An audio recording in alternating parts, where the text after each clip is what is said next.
that it hits on YouTube. Cool beans.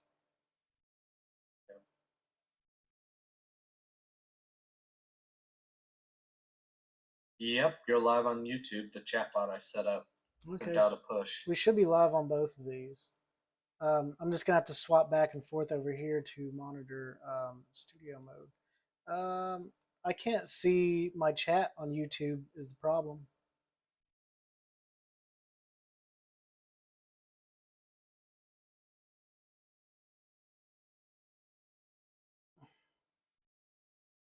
And it won't let me do the. I guess I can't bring down the TikTok live thing too much. You can. Trying to get this thing to go where I can see them both. Kill the screen share. No, we're good. I can see both now. I just OBS is supposed to bring up a chat log with YouTube. You know what I'm saying? And it's not there. But can you monitor the YouTube live and read me comments? Yeah, I can do YouTube if you want to have TikTok up. Yeah, but I got kill TikTok the screen share right now. Why? Because it's echoing like 3 times. Okay. How's that? Is that better? Hello? Hello? I'm letting everything catch up and load. Nope, we're still echoing through something. Hang on. Oh, I know what it is. What is it? It's on my end. Okay, there we go. Okay. And say I got my volume fairly low. Okay. Go ahead and you'll want to full screen us talking. Hello, O_68 just joined the live. Is that it? That didn't do anything. What just happened? Oh. Right here. There we go. Haha, we did it. Sweet. What's up, guys? Hello, hello. All right. So why don't we got some stuff to talk about. Did you ever send me the key points you wanted to talk about? I did not, but I do have them. Let's see. Okay. I will go ahead type everything out because we're gonna want to give it a minute to let people join in, say hi. I think we don't have many, but this should also be recorded, so I might be echoing it'll be fine. Through. I shouldn't be echoing through the speakers, should I? I'm not catching any echo anymore. Okay. I'm just making sure it's not echoing through like YouTube and stuff. We should be good.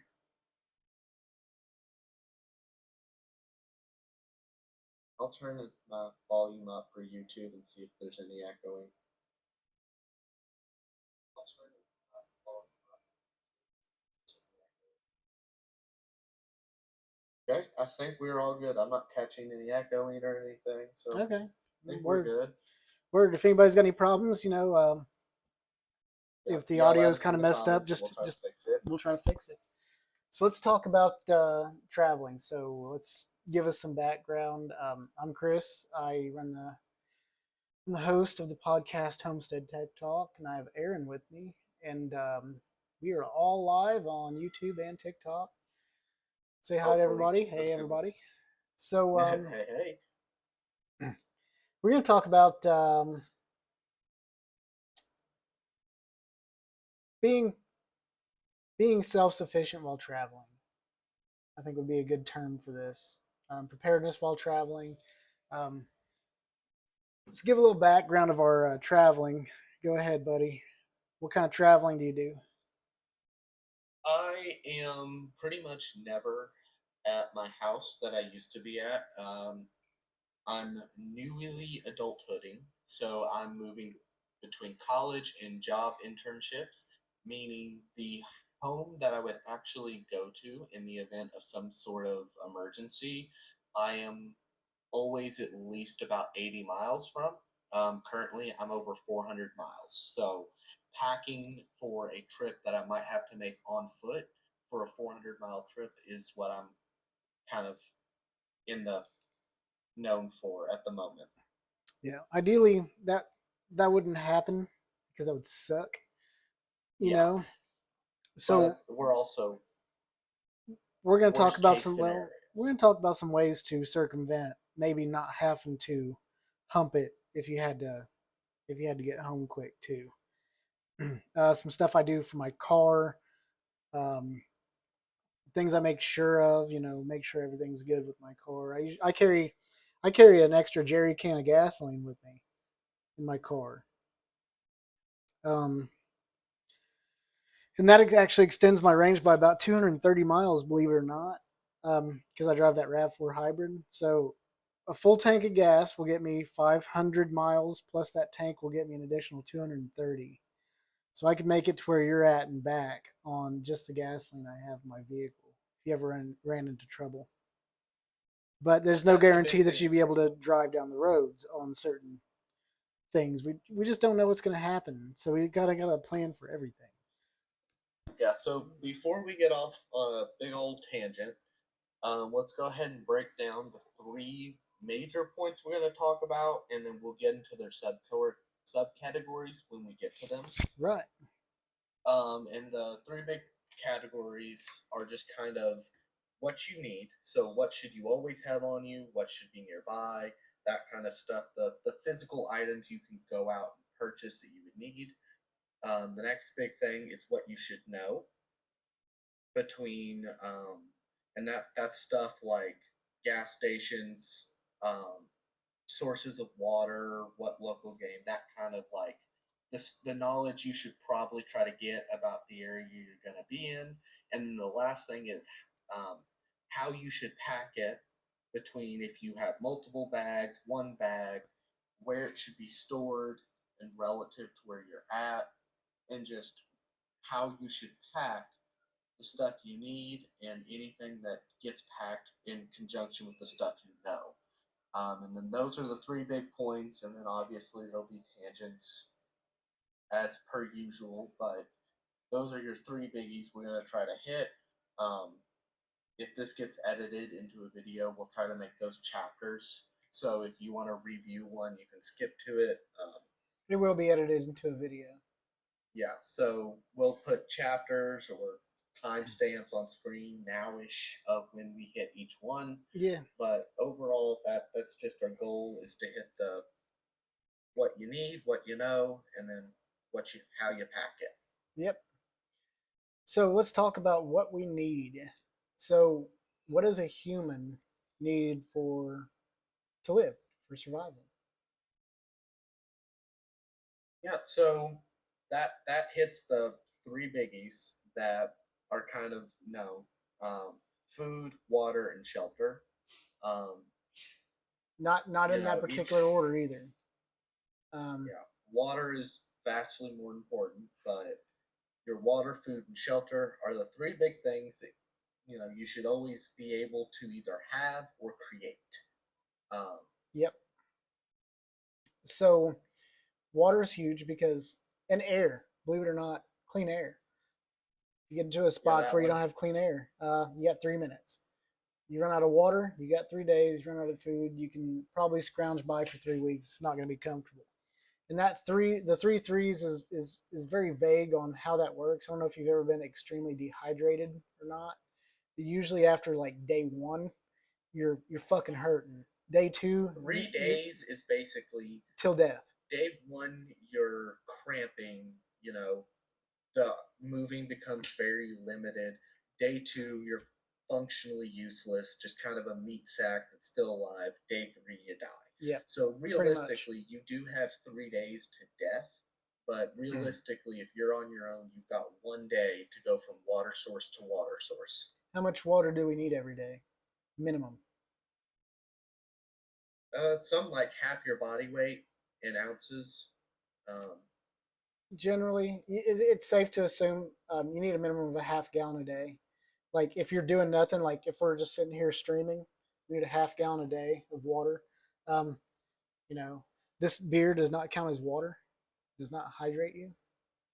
Coke does not. I mean, You need actual technically they do have water. water in them, but you do not get the water properties from them. And if you can't tell, I just got back from Wisconsin because I got some Spotted Cow. It's really good beer. Only sold in Wisconsin. Never heard of it. It's because it's only sold in Wisconsin. So if anyone's from Wisconsin, they're probably, I don't know, but I don't know. Good for Wisconsin, I guess. Good for Wisconsin, I guess. So check this out. So you need to be able to have something that can store at least a half gallon of water with you. Now, if you're walking with this big ass pack on, you're going to need at least a gallon of water a day because you're going to be sweating and be perspiring. So I always make the assumption of a gallon of water because I assume I'm going to be physically active enough to require it. In my case, I have a gallon jug. Not like a milk jug, but one of your. It's pretty unwieldy and not really optimal. It's better than nothing. It's just one of those plastic gallon water jugs you'll see your sports players have. I have that. It's like I said, it's not optimal, but it's better than not having any water at all. yeah. What do you got for filtration? I have this one actually physically have in my bag, which we'll get to later on the packing of it all. But I have a life straw. This is my preferred starter. They're cheap. They'll filter 1,000 gallons worth of water before they're bad, and 1,000 gallons of literally any water you could find. People did demo tests and stress tests on what the limit was. People have drank literal sewage water. It's filled with like human shit in it and nothing, not even a stomach ache. Now, obviously, let's explain how this thing works, because the life straw is a bare minimum. It's got these little membranes, these little rubber membranes in them, and water seeps those membranes. Those membranes are small enough to filter out bacteria and protozoa and some viruses, most viruses. But as far as a lot of your chemical contaminants, radiological contaminants, it's not going to filter a lot of that out, to the best of my knowledge. So the life straw is a great thing to have if you're not worried about fallout or chemical poisoning, which. Well, you got to think just farm runoff. Farm runoff will fuck you up. Yeah. So it's a great thing to get and start with, just because it's cheap. We're talking like I think $30 to $50. It'll filter more water than you will drink in a pretty substantial amount of time. And it's good because this thing is light. I think we're talking a couple ounces. It's not as robust or comprehensive in terms of what it will filter. Because we'll get into like your Berkey, which are everything that could possibly end up. But I got a couple different ones. I got one of those in this go bag as well. I like the Life Straw just because it's light, it's safe, and it's going to last you a while, and it's good for a lot of your. Well, the world's not ending, but I'm still in a less than desirable situation. Car breaks down in the middle of nowhere like Kansas or whatever, and you need to make sure some water's filtered. Yeah. Just it's good for your the world's not ending, but I'm in a less than great situation. Well, how hard is it to use that to filter? How hard is it to use that to filter something into a storage container? Like filter water, raw water, into a storage container? Or would you just sip out of the storage container with your life straw? You would have to sip out of the storage container. I mean, granted, you could drink through this and then like spit it out into the storage container, but it's not going to be very efficient. You would likely be better off running up to the body of water with your storage container, filling it, and then leaving, and then drinking through the life straw out of your storage container. Okay. Because like if you wanted, you could do some weird siphon setup where you drink through it to get a siphon started or whatever. That seems like it's hard to get water to go through those anyways. You know what I'm saying? That takes freaking forever. It's not a time efficient. The time efficient is fill up a storage container, drink through the storage container with the straw, not fill a storage container through the straw. Right. And is that your only source of cleaning up some water? At the current moment, that is my only source of purification. I do have iodine. Okay, that counts. Iodine's really good. Iodine. Yeah. The so little tablets iodine, are really good too.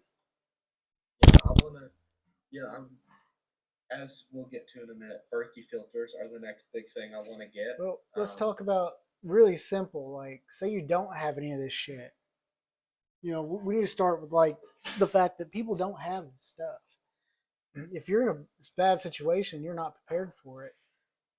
You need to find something metal, build a fire, and you need to be able to boil water, because you can boil water for roughly 2 minutes at a hard boil, and let it cool off, and then it's drinkable. It might not be perfect, you know, it might have some shit floating around in it, but you know, it'll at least kill bacteria, viruses, protozoa will be dead. That's the main thing. Those things will fuck you up faster than chemicals or radiation or whatever the fuck else. That's the big deal. Yeah. So of course, optimally, if you can get your hands on some water purification, you do that.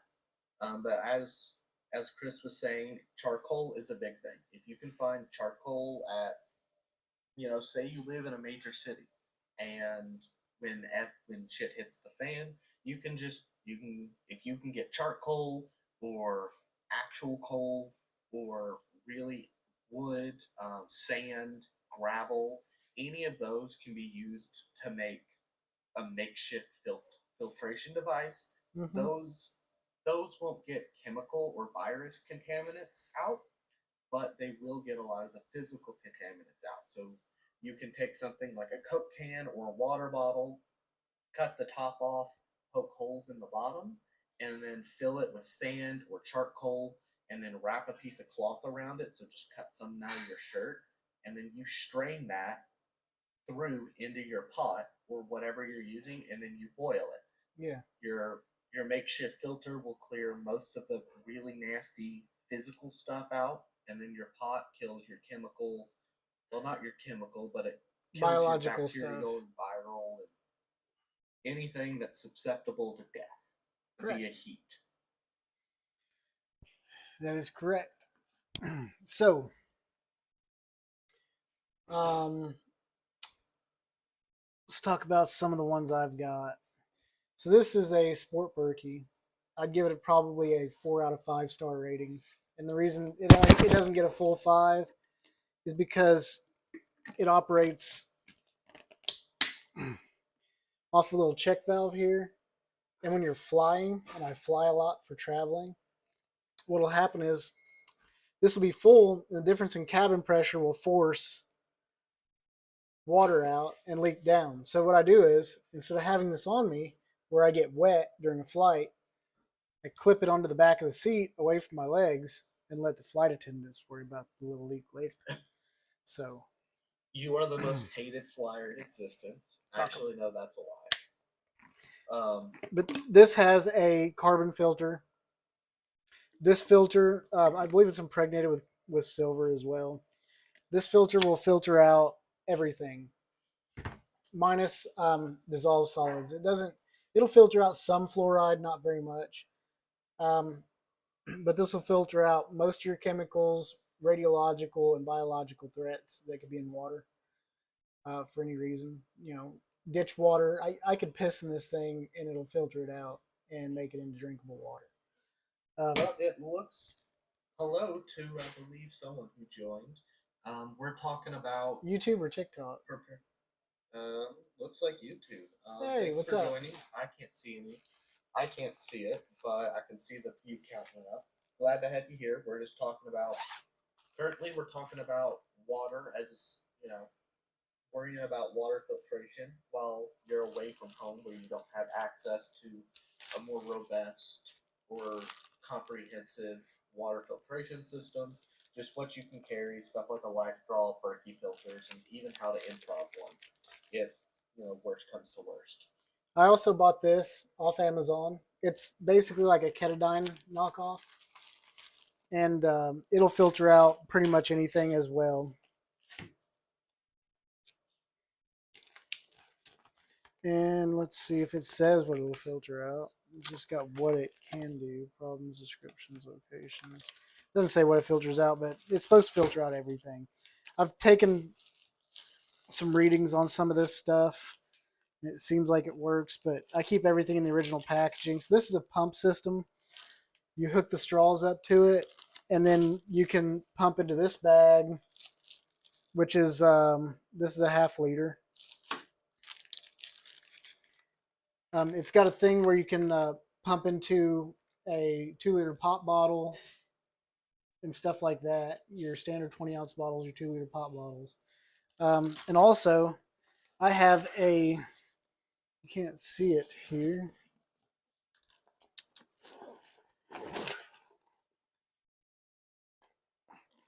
But I keep a 3-liter hydration bladder in here. So I can pump directly from my pump into there, or I can take my Berkey and fill it up and then squeeze into my hydration bladder. And then I got 3 liters of storage plus an additional ½ liter. So almost a full gallon of water storage with me. And then I've got the ability to fill up fairly easily after that.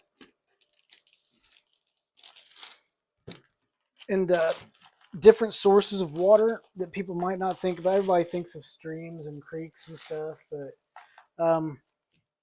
your own piss can be used as a water source if you properly filter it or distill it in arid climates. Another thing is a lot of people don't think about it, but you have 40 gallons of water storage in your home at all times in your water heater. So you can always get water out of a water heater, out of the little drain valve at the bottom. You might have some sediment in it, but it's clean, drinkable water. It's tap water.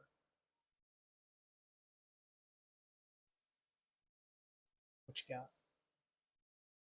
Yeah.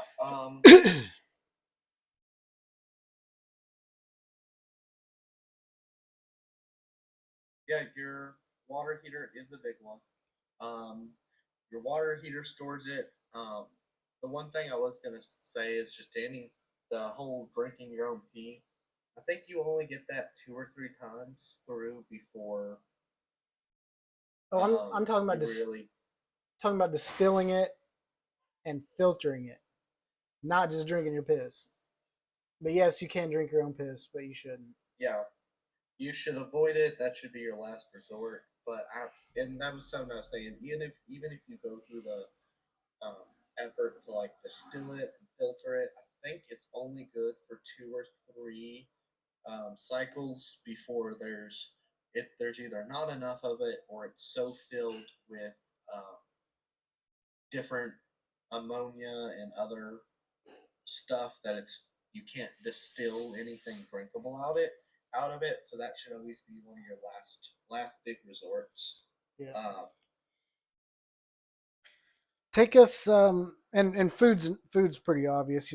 Mountain House, MREs, rice, beans, yada yada yada. But that's not as important unless you're going to be walking for more than 3 weeks. Also, you need shelter and defense. And we can talk about some of the stuff we keep in our bags if you want. What do you want to talk about next? So kind of what I was thinking is the next thing we get to is, food storage is obvious. You want to make sure you have at least some amount of food on hand before. You don't want to be, you know, raw dogging it, praying to God you can get enough local game to survive. Um, so food is a big one. I always try to keep around 2 weeks worth of preservable food. So protein bars, ramen, muscle milks. Muscle milks are a big one that I like because they keep refrigerated or unrefrigerated, and they're literally just a full meal's worth of protein and nutrition and vitamins in a little 6 to 8 ounce cardboard container. Um, I don't know if you have any. Those The do. only issue with muscle milks is they're not very light. That's the thing. Weight. I have a bunch of stuff that can be used with just water. They're already dehydrated. Like I've got, I think I keep a Mountain House. I keep two dehydrated pizza kits, and then I keep rice and beans with flavoring because you don't want to just eat rice and beans. That shit sucks. You got to add some flavoring, and the flavoring has salt, so you got to have salt. I keep salt and pepper in there as well. I saw a guy on YouTube. I think his name was the Dirty Civilian. I think that's his channel name. He takes MREs and he strips them down to just the main course. So that's another thing where you can keep a couple of months. You can ditch all the snacks, all of that other stuff, and you can keep. Because I mean, the main courses are only about yay big-ish. But you're underestimating the power of that fucking jalapeno cheese dip on that those crackers and that bread, dude. Let me tell you, son. No, it slaps. I know. I'm just thinking maximum efficiency. That's a big one that you can get. Anything you can do to meet that like 3,000 caloric intake is a big thing. Typically, yeah, and a lot of those meals you can do that in one meal a day, which is handy. There was times where we had to take one of those meals and actually stretch it out for a whole week, and that wasn't fun. But yeah, so it's enough. Food is one of the easier ones to come by because there is just hundreds of different types of shelf-stable, long-term food like protein bars and rice, beans, flour that they can be kind of like good to keep and you can keep a couple weeks on you. You need to keep more instant stuff than you do rice and beans, and the reason being is because rice and beans take a lot of time to cook. Yeah, and they also take some of your precious water supply to use. Yeah. And then moving on from food, because food is one of those ones I feel like you can spend 5 minutes at a Walmart and find enough food for a month in preservables. I'm kind of hungry right now. I might eat one of my tuna packs. Hey, you can keep tuna packs in there. What? Tuna's a good one. I keep a whole ass jar of peanut butter. That Kroger Crunchy Natural. And I keep tortillas in there too, because tortillas and peanut butter make a good snack. I have a 40-ounce jar of peanut butter that I keep on me. So a big one that I don't know if other people think about is when you're traveling, it's not like when you're near your house and you know the landscape. When you're traveling, it's a good idea to keep paper maps of the state, the roads. You want to have paper maps. These came from rest stops.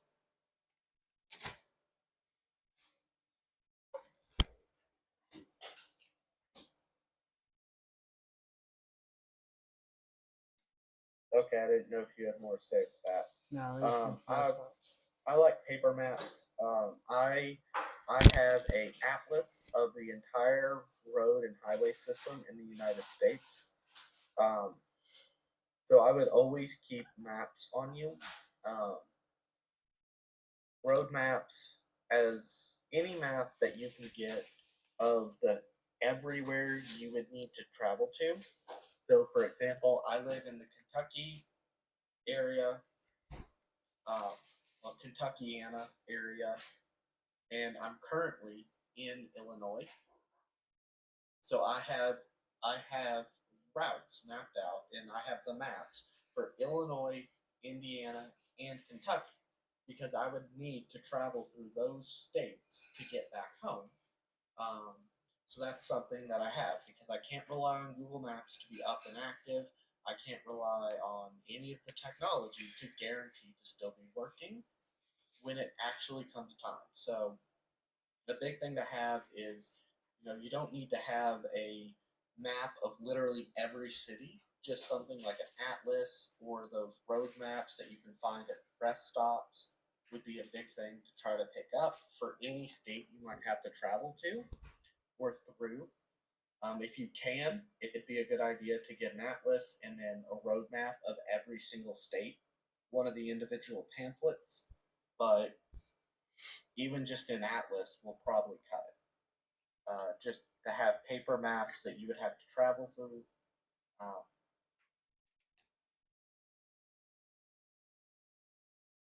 For real. The only downside to just a roadmap is it doesn't have topography. And in the event where if things got super bad, you're not going to want to have to travel the roads.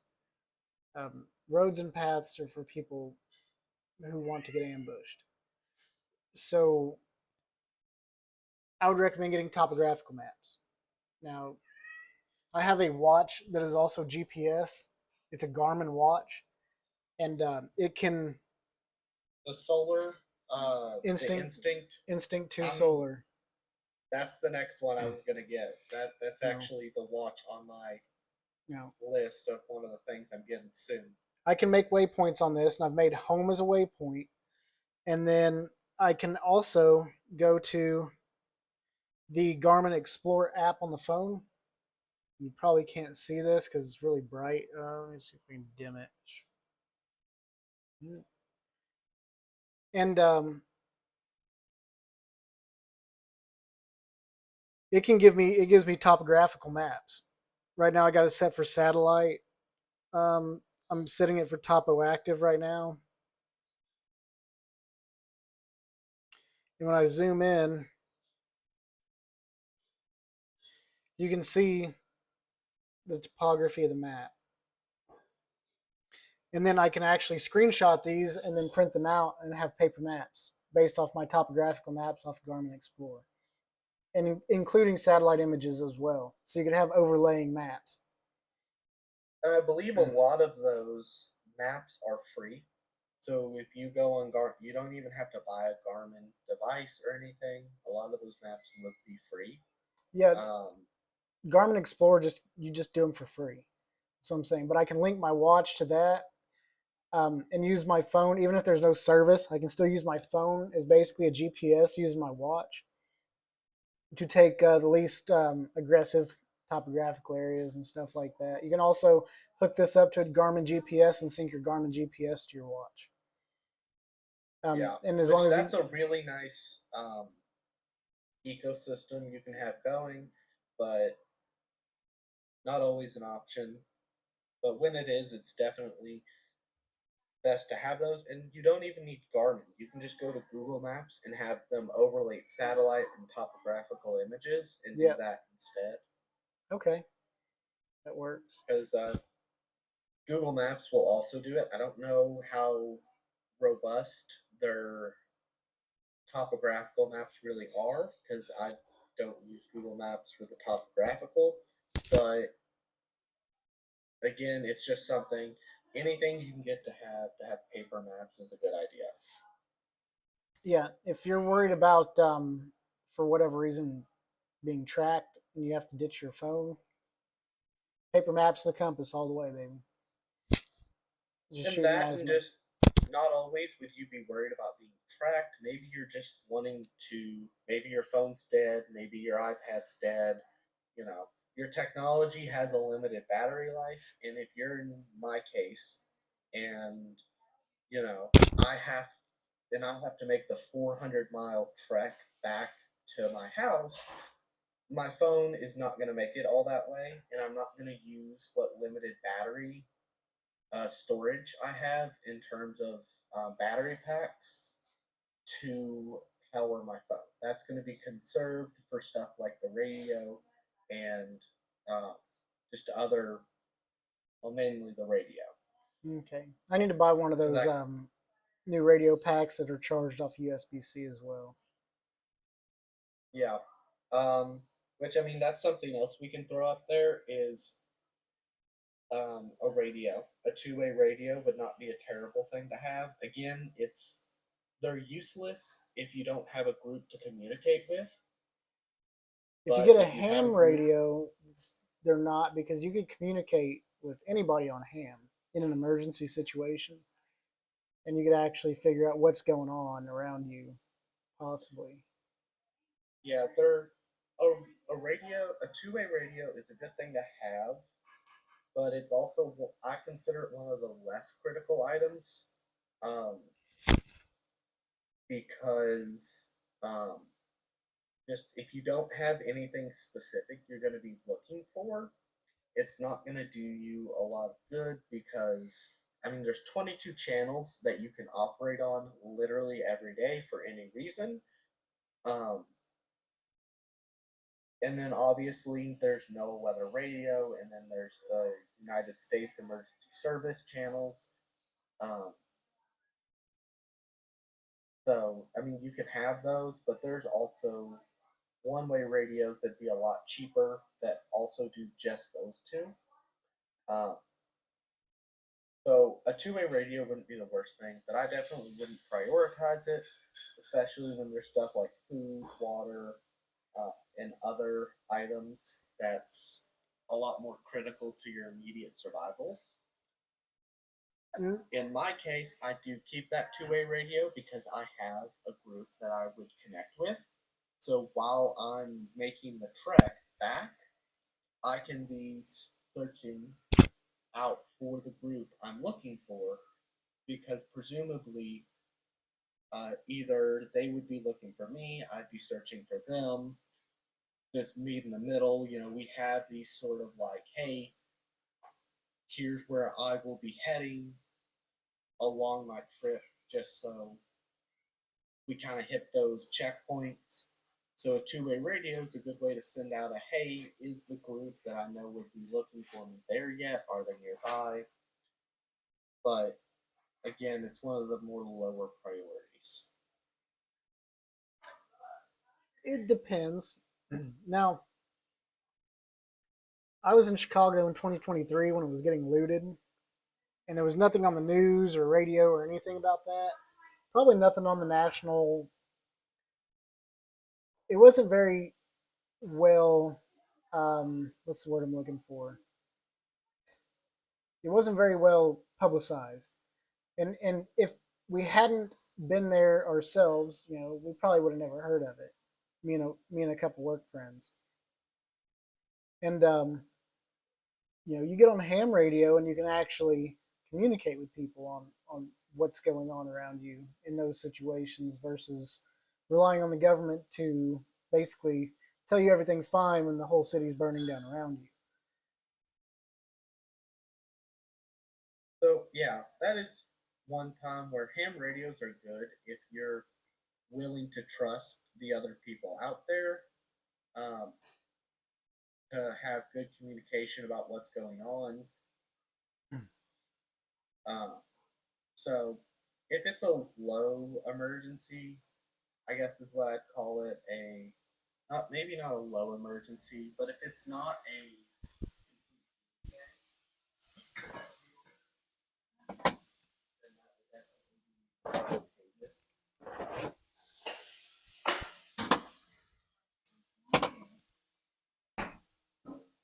Yeah.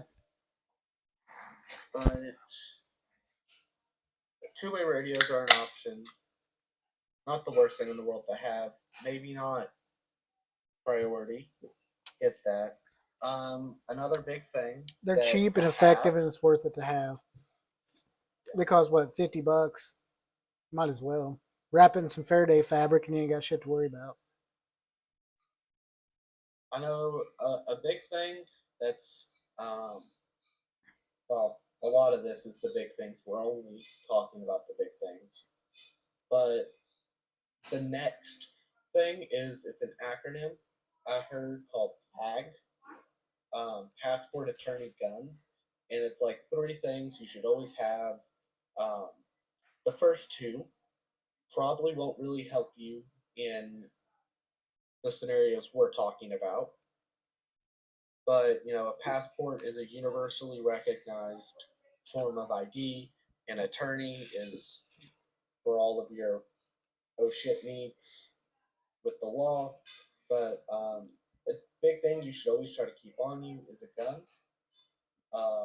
Some states, New York, Illinois, California, they don't recognize a lot of states. A lot of your other states see CCDW, um, concealed carry. Yeah, CCDW, concealed carry deadly weapon. They don't recognize those, so you might be out of luck if you're going to one of those states. But any of the states that do, if you have a CCDW in the state that you're a permanent resident in, and the state you're going to recognizes it, you should keep that on you. Obviously, be conscious of the laws, but something like a handgun or a rifle just that stays in your go bag. One of them, or if you only have one, that would definitely be another thing you want to have because you don't want to be driving around in a less than ideal society unarmed. That's a good way to get all your shit stolen and the crap beat out of you. Side note to that, just don't get caught in those states.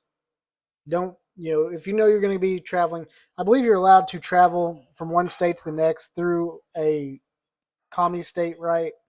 And carry your stuff, and they can't really say anything about it because you're going to a different state.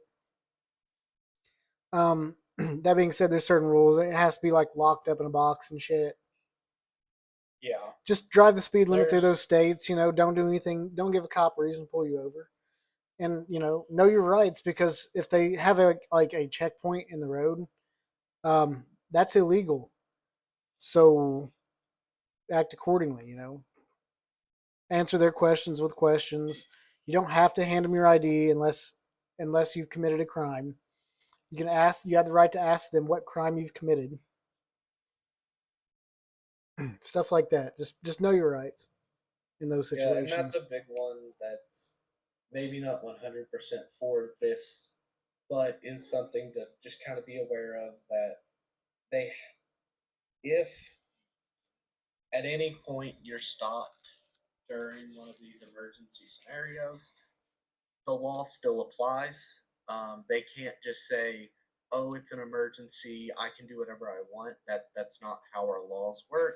So don't be a dick, but also know the fact that you do still have rights, even if there's an emergency that's causing you to have to flee the state that you're in. Even if there's not, too, because you got to think, a lot of these places we're traveling, nothing's going on until it is. You're more likely to get busted, just carrying the shit with you on any given day, because we carry this shit everywhere we go. So that's kind of where that's handy. Yeah, that's its whole own discussion, but right now we're trying to talk about travel preparedness.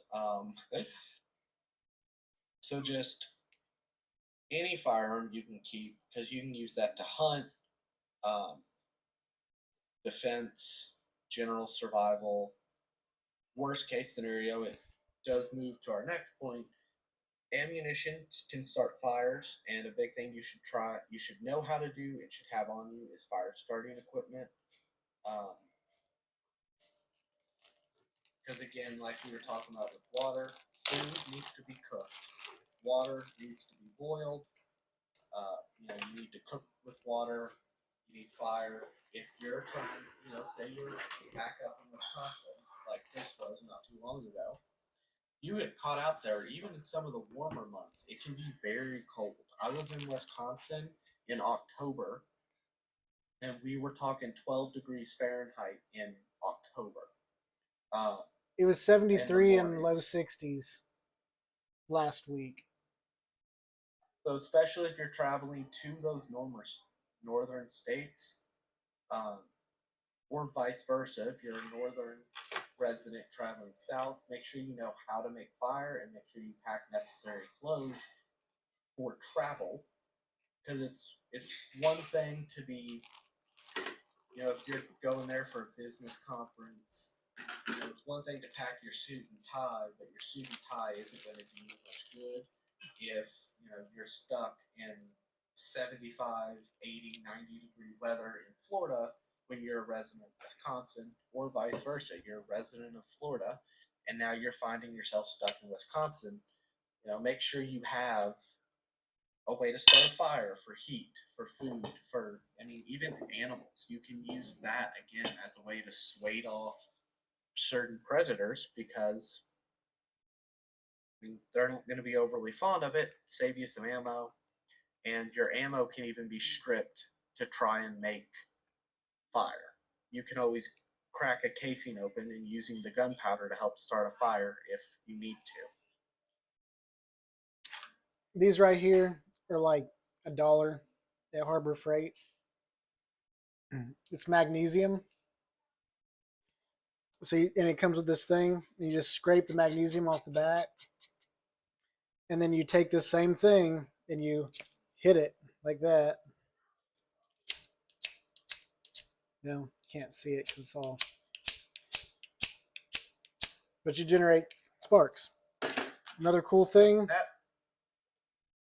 is this is a forever match. It's got lighter fluid in here, and you just take it and you strike it and you get fire. You blow it out. So stuff like that magnesium stick and the forever matches are getting to be relatively common in a lot of your survival kits. So a good place to start would be to just go and buy one of those pre-made survival kit bags, and that you can find magnesium sticks, lighters, forever matches, paracord, and other. It's definitely not going to end up being enough to sustain you for weeks and weeks, but those bags are normally a good place to get started and add to. Also, I keep extra lighter fluid with me, and I do have a Zippo, so I got my day bag, I got my main pack, I got 3 different ways to start a fire in my day bag, and I've got 2 different ways to start a fire in my main pack, including a Zippo lighter and a regular butane lighter in there, in dry bags. This stick right here has a compass. It comes with a small thing of fishing equipment, so you can catch bait fish, basically, a little snack. And then it's got a ferro rod in it and a rape whistle. Don't recommend using that. But I keep this stick in there, and this is my 3rd source of fire starting. And once again, it's just a ferro rod. You just use the back of your knife, and you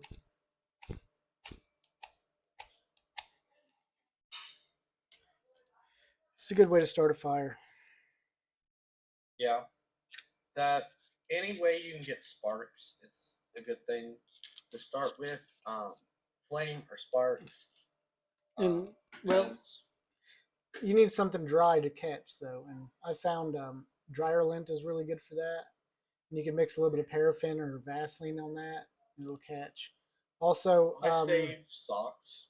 I take my torn up socks that have holes or whatever in them, and I keep a couple of those. Obviously I wash them and whatnot because you can strip those. They won't burn great, they won't burn for long, but they're enough to get some nice kindling started.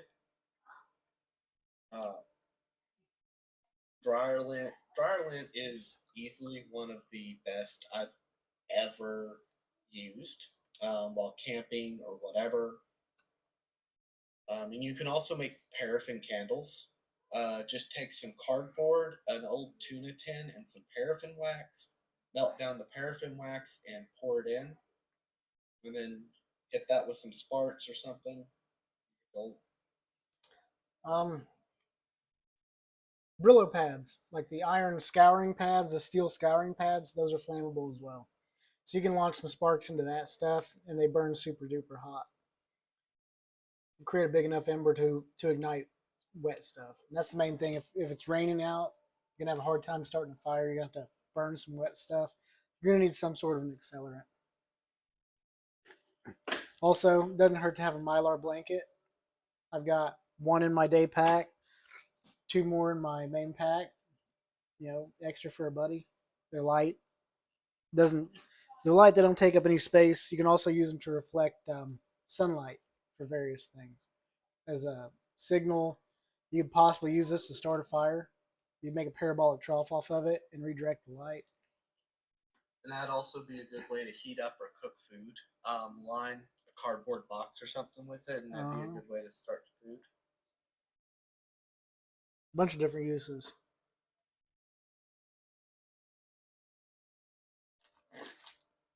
Always have a flashlight with you. At least one. At least one. I carry 2 visible light flashlights, an infrared flashlight, and a pair of night vision.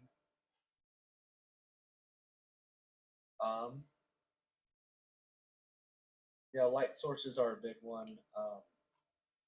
I was gonna say cooking supplies was another big one. Yeah. Yeah. I keep in my bag. So I run a couple packs, and we'll get into the setup of those packs later.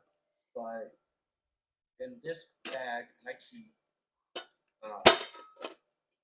a couple things: an extra can of butane, a butane propane mix, a Jetboil, and my mess kit. And this is what I have for cooking supplies. So if worst comes to worst, I can break out my mess kit for a pot, and then my Jetboil. You do not, based on the way it's set up, you don't have to stick this top part on it.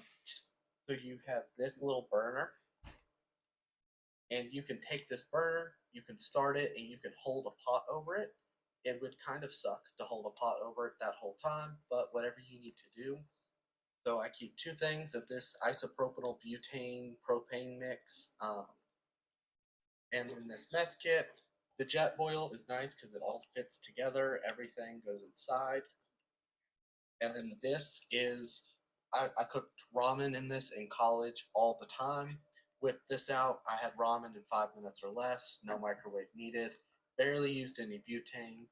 Um, and it stacks. And then I set this next to my mess kit. This is an MSR mess kit. I don't remember where I've got this. This is just one of those things I accrued over the course of a few years, camping and doing trail life camping. Which so you've got a little skillet slash mini pot here. And then you've got an actual pot that you can boil stuff in. And this is, I mean, it's basically a full kitchen set. You've got a little coffee or water measurer, and your little skillet has a handle. So you can do this number, and this allows you to cook eggs, rice, food, ramen, anything. I also keep utensils in here. This was, I think, like a kind of gag gift thing from my aunt. It is a fork and a spoon.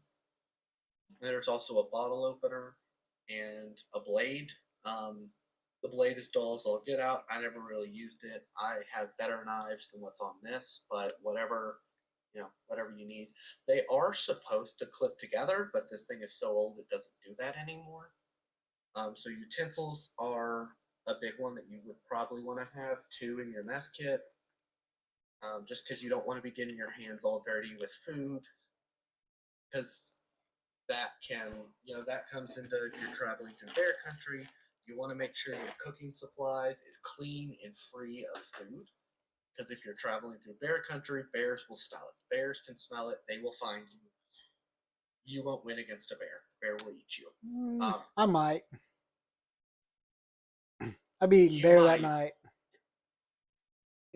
You might, but it might also cost you a good supply of your ammo or some limbs. That is true.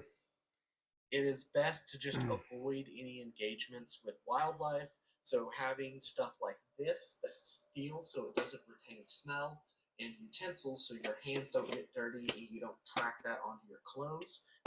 Because if you actually stop and because I didn't realize how much I wiped my hands on my clothes when I was eating or just going about my day until I was in bear country in Yellowstone National Park, and I had to be conscious of that because we were tent camping. If you actually stop and like maybe you put on all white clothing and just kind of try to keep track of how many times you end up wiping your hands, you'll find you do it a lot more than you think.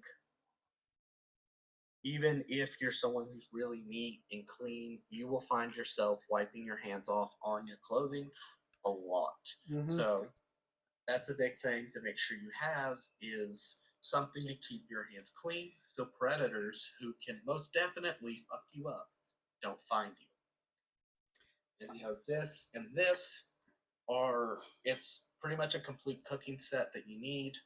It'll do any cooking, any of that. And it's also a way to store water.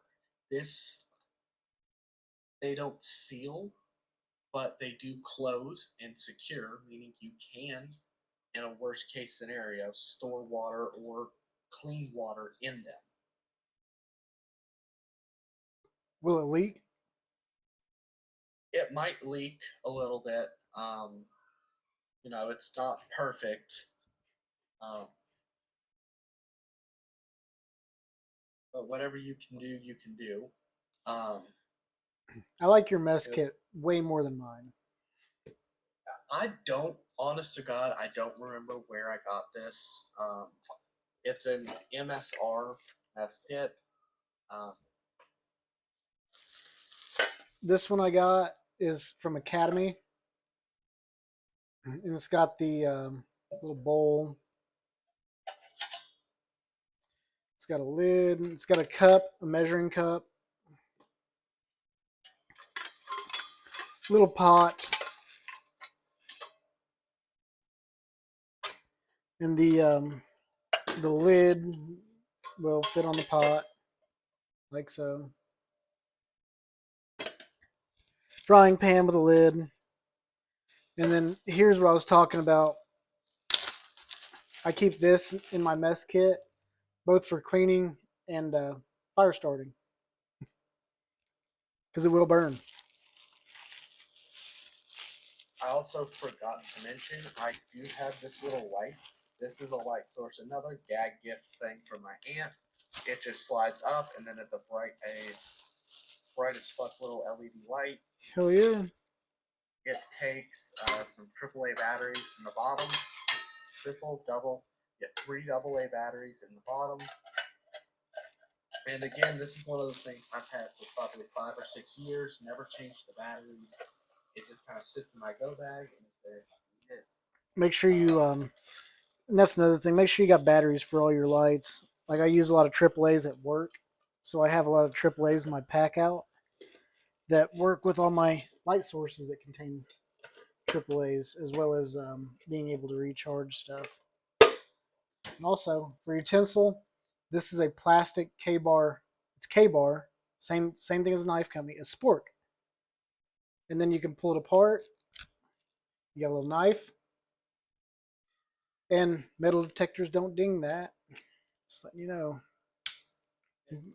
That is one thing I did kind of forget to mention is utensils like a knife. To me, and the way I grew up, knives were inherently everywhere. I've been carrying one since I was like 6. That's something I did kind of forget about until we brought it up. get a knife. It doesn't have to be a big one. It doesn't have to be special. I've got a little folding karambit style that I carry, and then just you should probably have a knife because you can use that to whittle down wood to make starting fires easier. You can cut string. There's just so much you can do with a knife that I just kind of forgot to mention it because I'm so used to carrying it. I keep a couple. This one I keep for utility. It's really sharp. I don't like to use it for much else. For a beater knife, I buy the cheap $2 ones from Walmart, the Ozark Trail ones.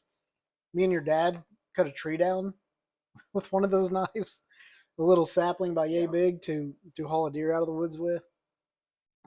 And then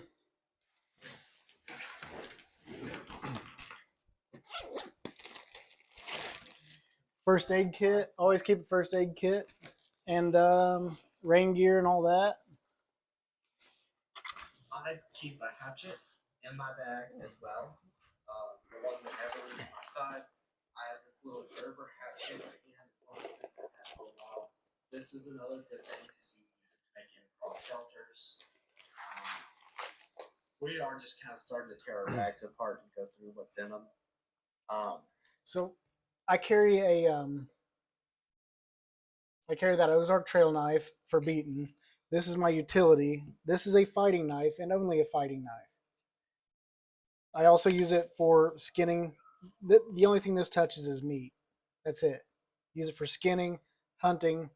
It is a fighting knife. It's a K-bar fighting knife. And I do keep it extremely sharp. Now, I don't want to dull the blade on dumb shit.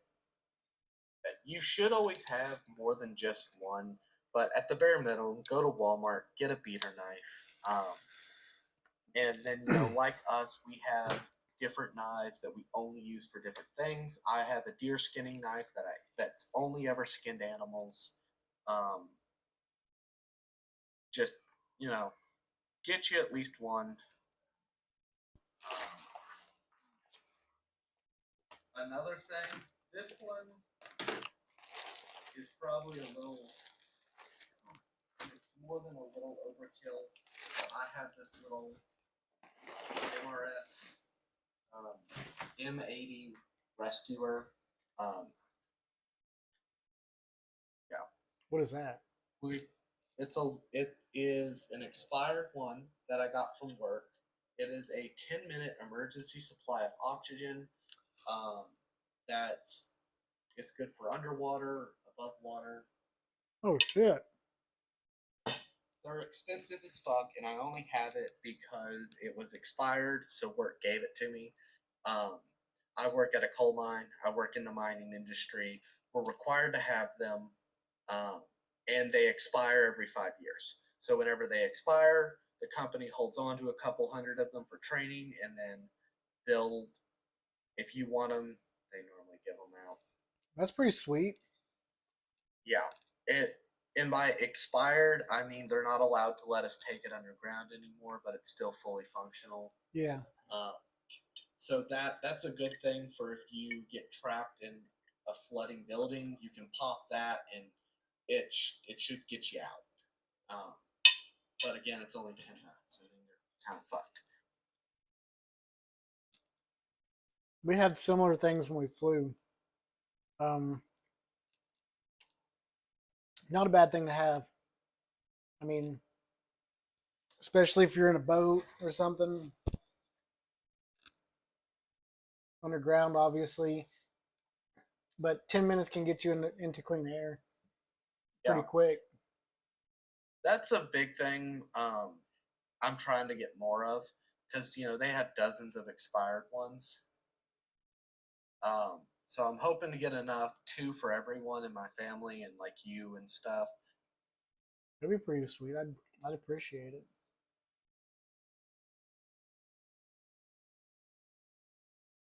Fucking cat in the background. She's jumping away. Yeah. So let's see. That's some of the smaller stuff, but cooking supplies is a good one, and kind of what we were talking about with all of our knives. Make sure you have something that you can use to build shelter. So tarps, something waterproof, just to put something over your head, so if it rains, you and all your clothes don't get wet.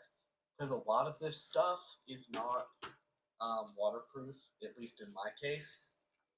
This first aid kit I have, the stuff inside of it is wrapped in plastic sealant, but it itself is not waterproof. My knives are not stainless steel. They will rust if they get wet. So a big thing to do is keep a tarp, keep waterproof anything on you. So if you need to wrap up your supplies or any of that, you can. Um, or if you need to build a shelter over your head or put a shelter underneath you. Because sleeping on raw dirt is the fastest way to get hypothermia. The earth, if you think about how whenever you're doing metal and stuff, if you ever touch metal, it feels cold normally because it's sucking heat. The earth is like that, but 1,000 times bigger and more draining of power, of heat. Dirt, even dry dirt, will suck the heat out of you, and it gets even worse if it's wet. So something to put tarp underneath you, something to put tarp above you is the best way to prevent yourself from getting hypothermia, cold, wet, damp. Like I said, I've been on these trail life camping trips. I've been there, done that. One time, our friend said, "Hey, my tent's waterproof." His tent was not waterproof. I had to wear wet clothes for a week, and it was bad.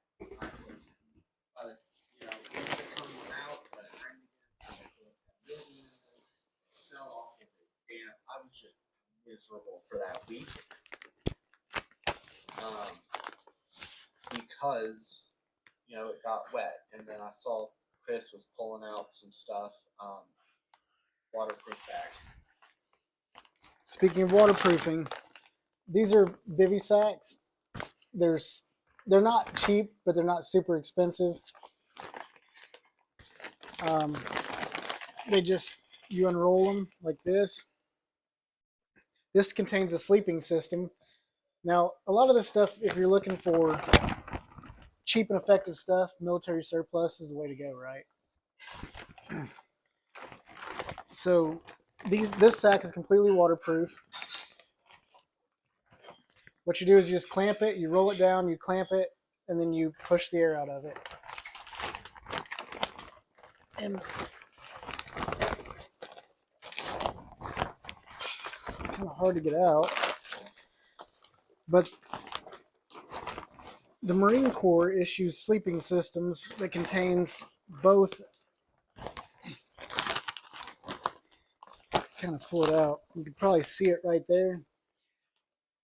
That's a Gore-Tex bivy bag. So that your sleeping system clips into that, and then you've got two different sleeping bags.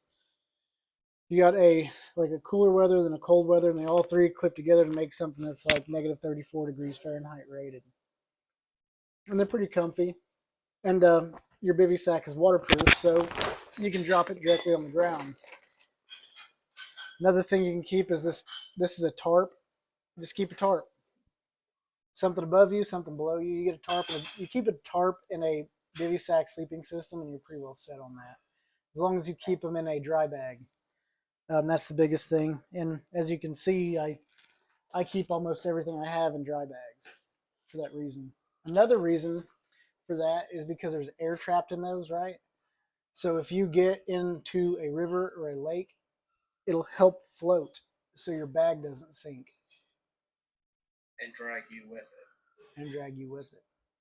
And you could actually swim with this whole bag on your back. You're going to be slow and awkward, and it sucks dick, believe me, but you can do it. That was something I was going to say on sleep and whatnot. Is the YouTube channel Spirited Systems has been doing a video series on sleep in what's called permissible, semi-permissible, and non-permissible environments. That is a that is, I mean, we're talking 30-minute to an hour-long videos just on sleeping and how to sleep and what to pack. So that's something. Go check that out because that goes more in depth than what we have time for. But making sure to waterproof everything is one thing we can't say.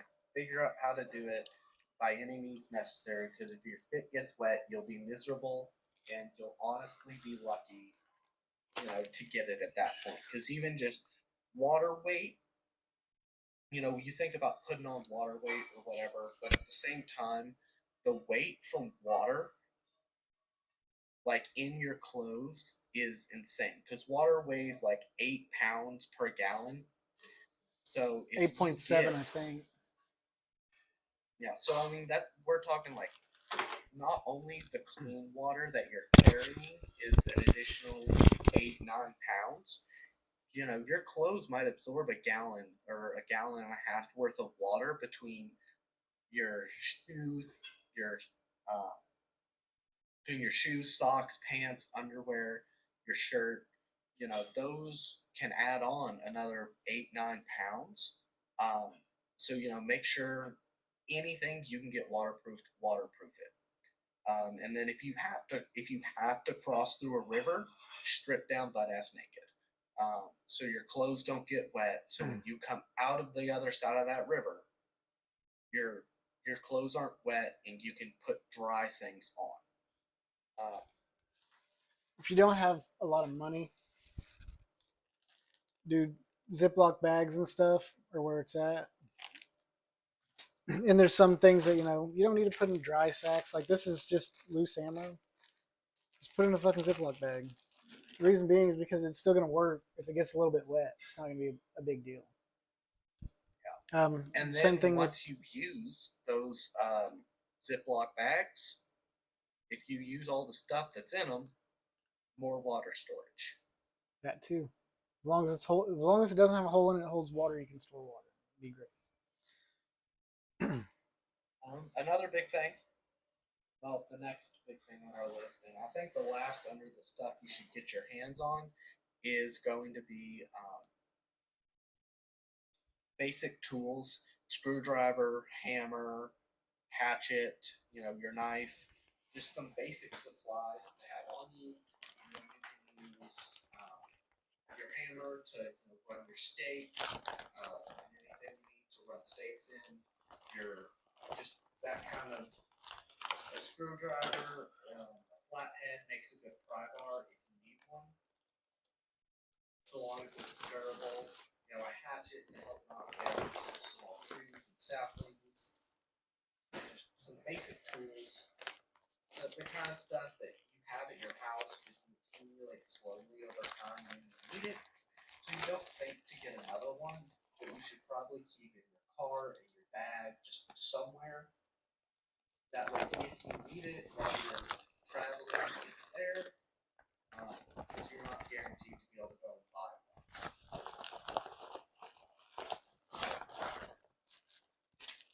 That is true.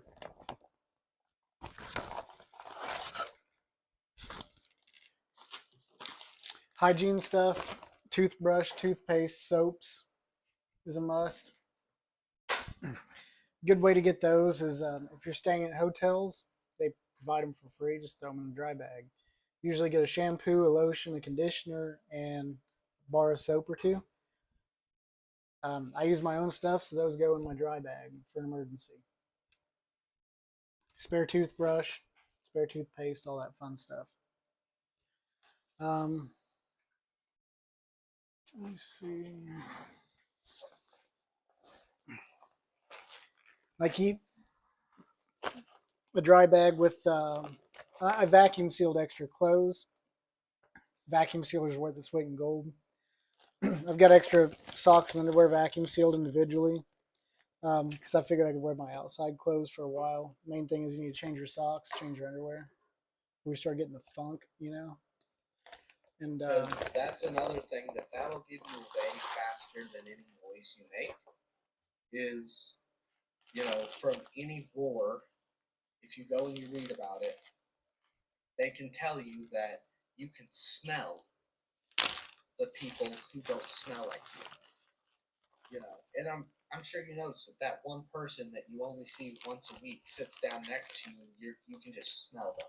So a big thing to do is keep the stuff, your underwear, your socks, keep them clean, keep them changed, because the smell will give you away just at the drop of a dime. Someone will get just close enough to smell it, and they'll know there's someone nearby. And if they're avoiding people, like you probably will be, and you're good, and that helps keep them away. But if they're actively searching for other people, that gets you in way more trouble, because now they smell you, they know you're close, and they can track you by following you downwind. Yeah. Not only that, but hygiene's important because your feet will start to rot if you're not careful. Your feet will start to rot. You'll get nasty. Here's some of the quick things I keep. Like this is a pepperoni pizza meal. Vacuum seal everything to save space. Mountain House is good. These bouillons, these little Goya bouillons, are worth their weight in gold, man. As far as like adding flavor, making things palatable. I'm looking for in ramen, naturally ramen, aluminum foil. I was looking for something specific, but I can't find it in here.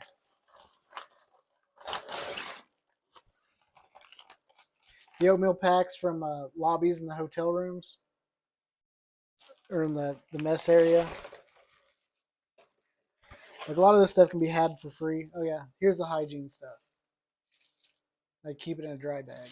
Just a couple bars of soap, a couple extra tubes of shampoo and stuff. So your smell will give you away, but also if you don't bathe for long periods of time, you'll get the rot, you'll get the funk, you'll get fungal infections and such.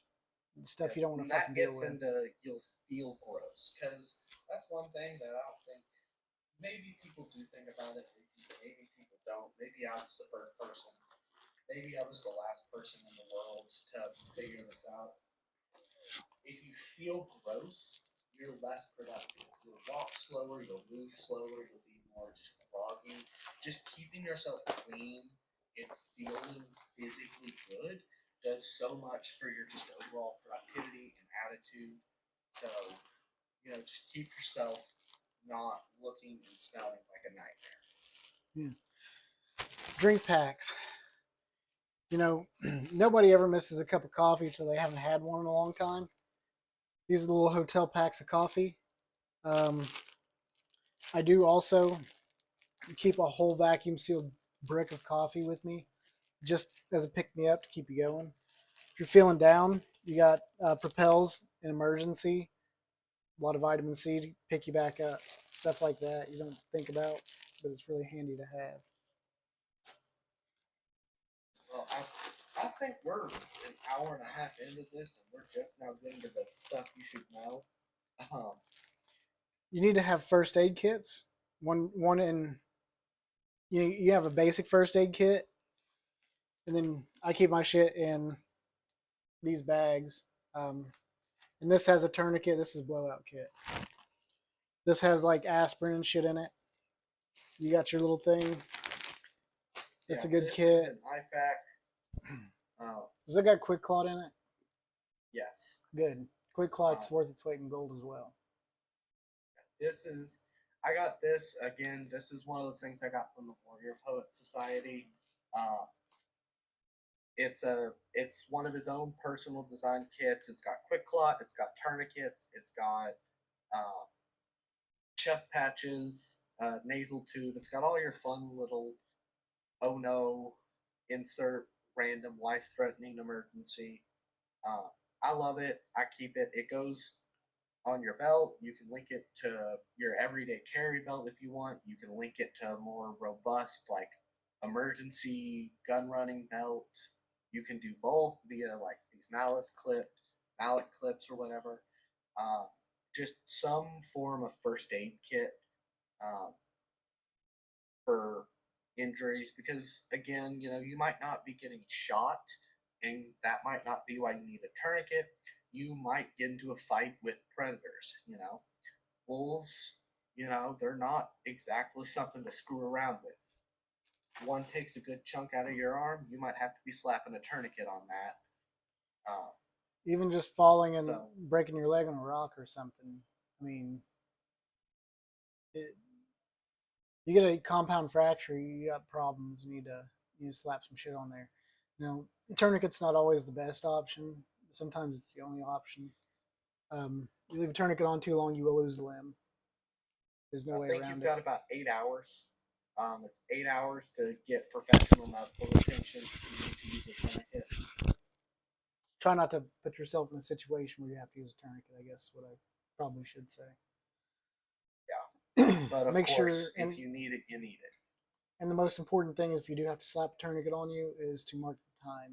You need to mark the time because the time starts ticking. I keep a pin right in the same pouch that the tourniquet sets in. So I keep a lot of pins on me. There's one on my bag. There's one in my pocket. There's one on this. The pins are everywhere, and they're the glass breaker style. So they have this little titanium steel style tip on the end in case you ever need to break glass, and then the other side is an actual pin. Those are handy. So Send me a link to those. What? Send me a link to those. Those are nice. Yeah, these are off the Warrior Poet Society as well. I'm like a walking advertisement for a lot of these survival production companies because I have so much of their stuff. I keep one in my overalls while I'm at work. So I've got this one that's pretty dirty and beat up because it's been in my pants inside a coal mine. And then I've got this one that when I'm topside I use.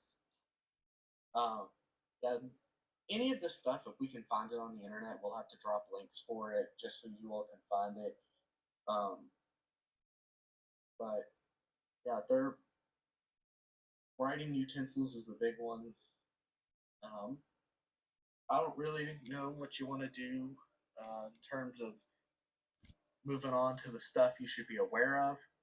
The latter half of this video involving what you should know, like what you should learn about the area and how you should pack the items is going to probably be a lot shorter. But we've already been, I think, live for an hour and a half now. We're just now getting to it. Hour and 22 minutes. We got a little bit of time, and I carry extra shit if you can't tell, and then depending on the situation, I'll either add or remove stuff as I go. So it's kind of a revolving pack. Like if I'm just hiking, I'll add certain stuff, remove certain stuff. I obviously don't need this fucking thing on a hike, But it's awful handy to have when you're traveling. And that gets into the how to pack scenario, I think.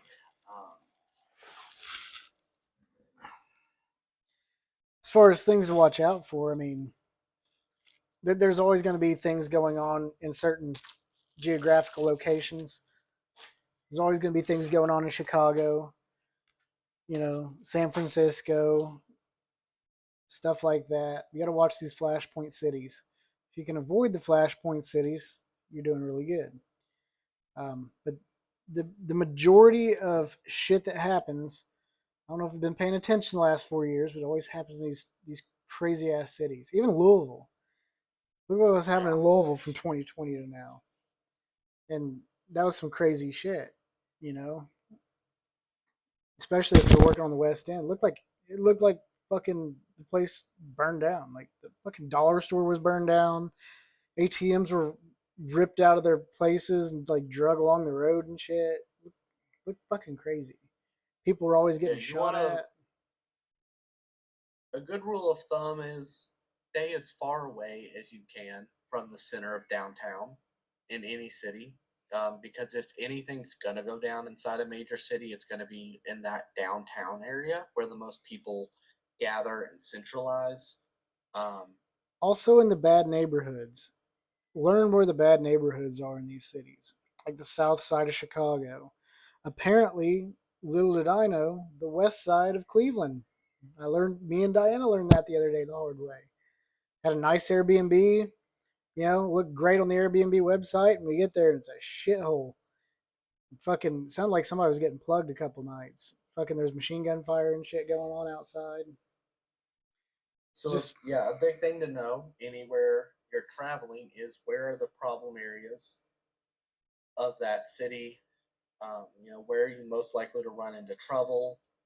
Um, and with the whole cities and stuff is maybe don't sit down and prep out step for step, beat for beat where you're going to go, but have some generalized routes planned out for how you would leave that area in a hurry. You know, again, going back to that, you should have some maps. Maybe sketch out on those maps the the locations you would hit on your way out, because you want to make sure you're hitting sources of water. If you're driving, um, there you might have to stop and refill on water 1 or 2 times. So you should have some major bodies of water, preferably really large, because the more surface area that body of water covers, the less likely you are to run into other people there. That does bring another Because good that point: is is water does attract people. Water attracts so you want to everything. spend as Grand Thumb did a video on survival in mountainous terrain, and in it, again, watch his video. He knows what he's talking about way more than we do. But in it, he basically said, you want to spend as little time as humanly possible at sources of water, because if there's anywhere someone will be, it'll be there. That's why you see a lot of your major cities build up around rivers, because sources of water are good for drinking and they're good for transportation. So staying away from bodies of water unless you need to refill is something you should do, and you should map out a route that takes you to the largest bodies of water you can find in that area, just to decrease that likelihood you bump into someone.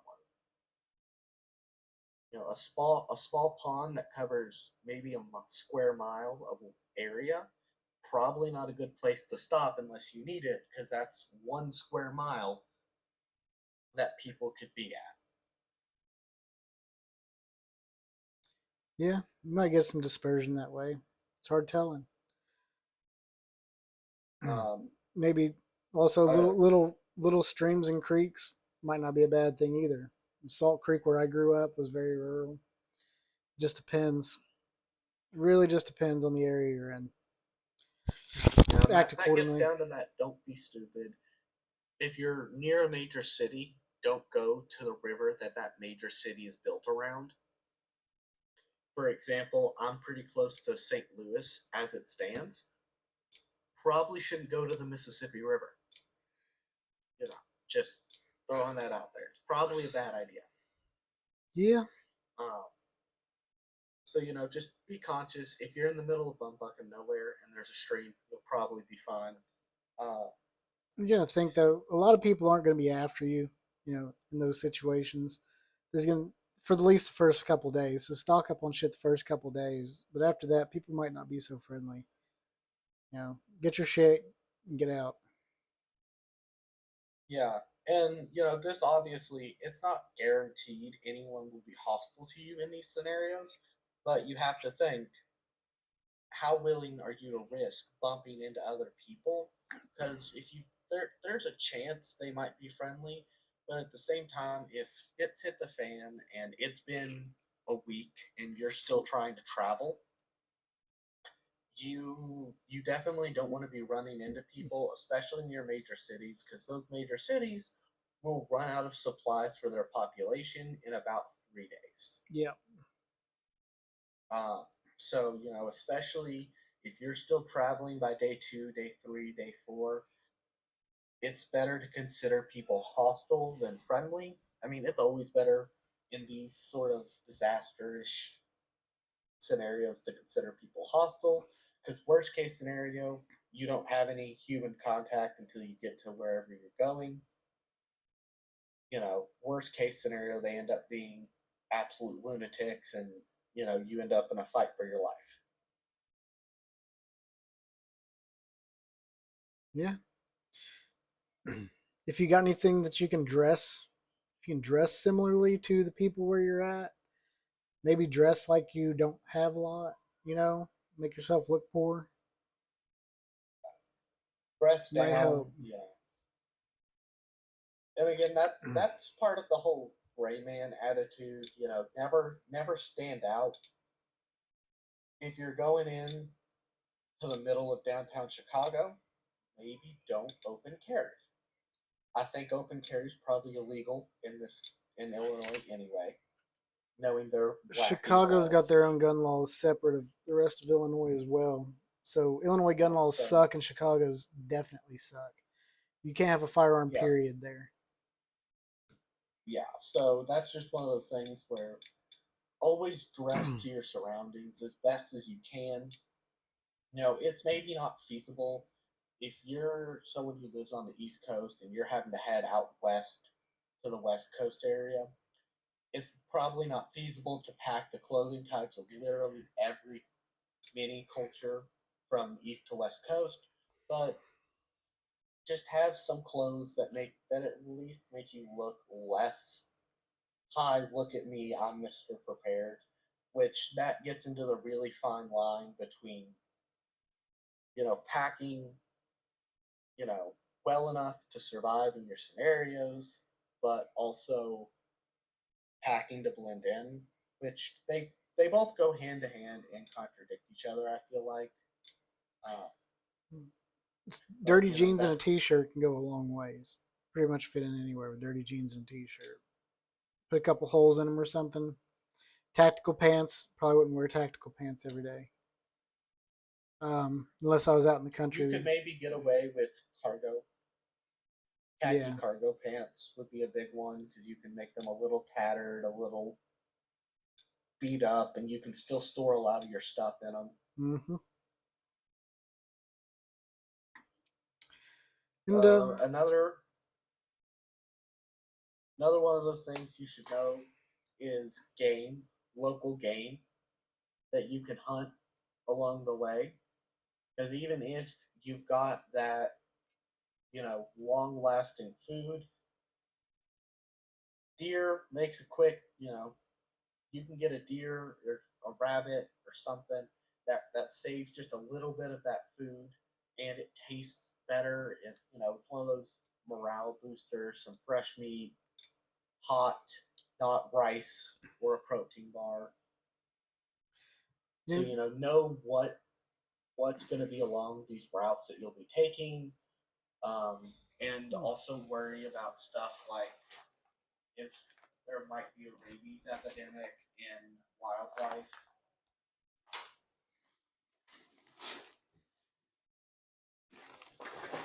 that's a good possibility too. We didn't talk about squirrel.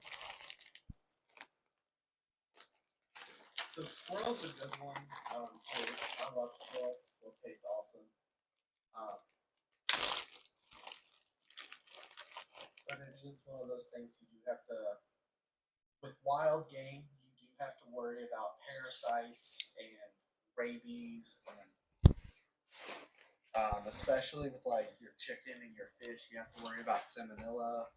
So just that's one of those things where you should be aware of what local game is going to be in the area, and does that area in any of the major areas you'll be traveling through have issues with their game being unedible or potentially harmful to eat?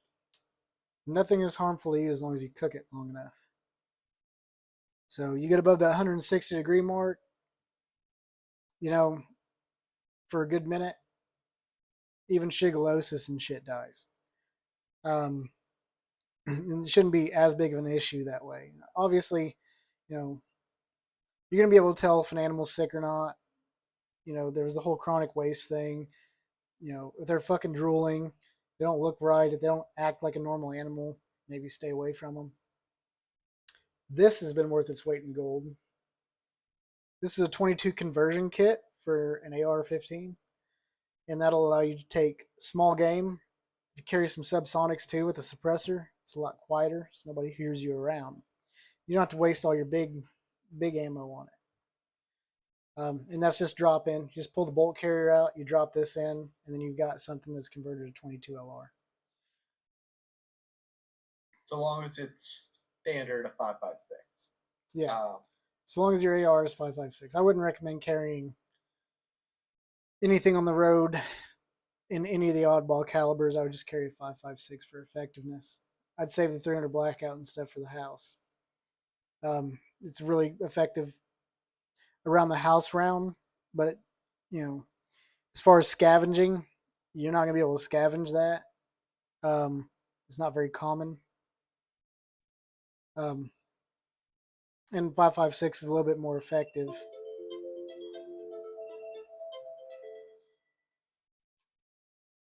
That was weird. It said it couldn't connect or something, my live studio. It says it's still connected. That's weird. It just ding said can't connect the live studio. But yeah, so some cool stuff that you can put in your bag. Just don't overweigh it. Because keep in mind you do got to carry this shit. This thing right here is about 70 pounds. I can carry it for a while and things will go down. Like it will gradually lose weight as I go just because things will be consumed in it. But if it's not like super duper necessary, don't carry it. Yeah, I think the general rule is about 80 pounds worth of supplies is about the max you should be packing. That's about it. And then having a spare sewing kit doesn't hurt either. Because if those straps or something break on that, I can at least temp them up, rig them back together, jerry rig them back together. Sewing kit. Learn how to sew. Sewing's kind of important. That's a cheap pack. Yeah. That pack was, I think, $80, and the other one was $30. The pack I was carrying prior to that is a $400 pack. I gave it to Diana. So this is a cheaper pack, but it does carry more. But it is a cheaper pack. So I'm testing it out. I've hiked with it quite a bit, and it seems to work okay. I've carried it pretty well everywhere. I really haven't had any problems with anything coming loose on it. It looks like one of the straps, the main strap I pick it up by, might have a fray on it. That's about it. Also, that comes with a rain gear cover. So it's got a cover in the bottom, and it folds over and covers the whole thing, keep it dry in the rain. Like he said, that water, you can keep all your shit in dry bag if that water will absorb into things and make things heavy. And that rain cover will help mitigate that. If you don't have a rain cover, black plastic trash bags work just as well. Yeah, so I mean, there wasn't a lot that you needed to know. No, it's just don't be stupid. Be conscious of your surroundings and have a general idea of how you want to get from A to B.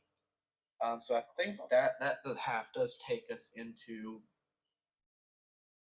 how you pack. I know I kind of pack my emergency supplies into 3 stages. Um, the 3 stages being physically on my person, always within 7 minutes of me, 7 minutes walking or sprinting, and then at my temporary residence or permanent residence.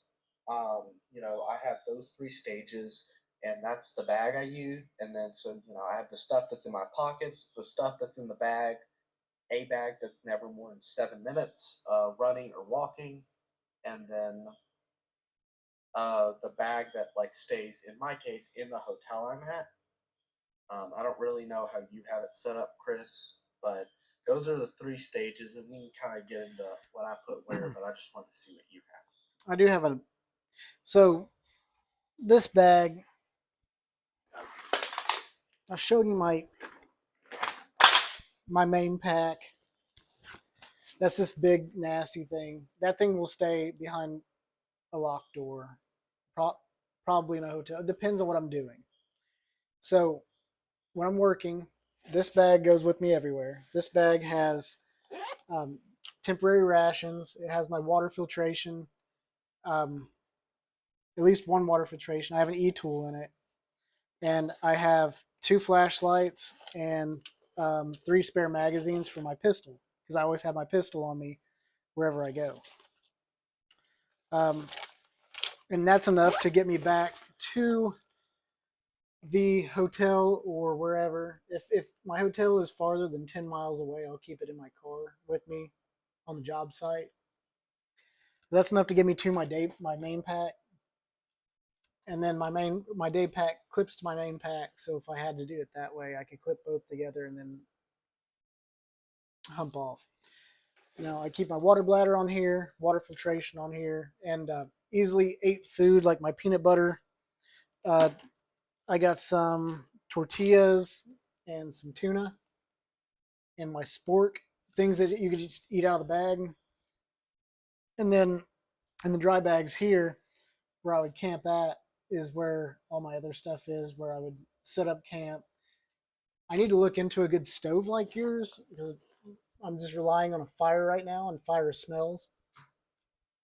So I've been looking into some that'll run off like diesel fuel, kerosene, and gasoline because those are pretty common to get. And they're extremely energy dense. I could just keep a jar.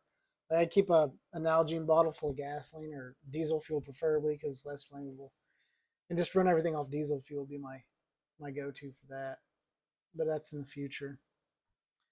And then naturally I keep AR pistol in there. Keep 6 rounds of 5.56, 22 conversion kit, about 75 to 100 rounds of 22 LR just for small game hunting. Um, then I got my 9mm spare mag, spare ammo, a little bit of spare ammo here and there. My sleeping system, all in dry bags.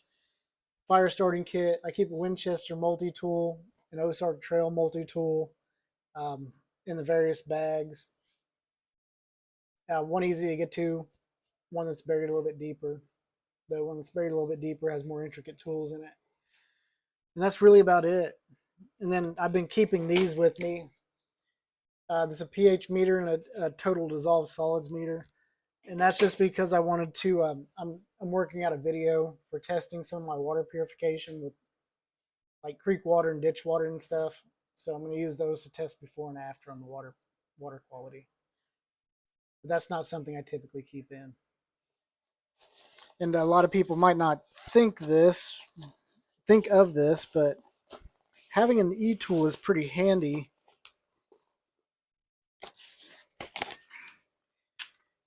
because it's got a piece right here where you can saw some stuff. It folds out. Now, usually folds out. I was using it quite heavily and it's pretty dirty, but it folds out pretty easy. So you can use it as a pick, a shovel, a saw, and a weapon. This thing is a hell of a weapon. Oh, dirt fell off of it. You just open up somebody's skull with it right there, just like that. So I would definitely have an e-tool in my kit, if at all possible. Yeah, you'll have to send me the bag what you have. I want something that puts together like that. That's really handy. It's kind of a knockoff off the Marine Corps ILB system. It's kind of a knockoff to that, and then it's cheaper. If I could find the actual Marine Corps packs for a reasonable price, I would. But nobody's. I mean, they're fucking like $600 used. Yeah, no, you'll have to send me the one that you currently have. But I use this. Again, it's a Vertex bag. Saw it on again Warrior Poets website. They advertise it's nice, it's black, it doesn't look conspicuous or tactical. That's the a big biggest thing thing. You don't want something that looks tactically. This inside is a Velcro lining. So Vertex makes magazine pouches that you can put on here, so they can't be seen, but they'll hold your pistol, your magazines, all your stuff. Preferably, you don't want to be putting your pistol in your bag, but this bag stays in my car or Liza, this is my within 7 minutes walking or sprinting of me. Um, I never go anywhere.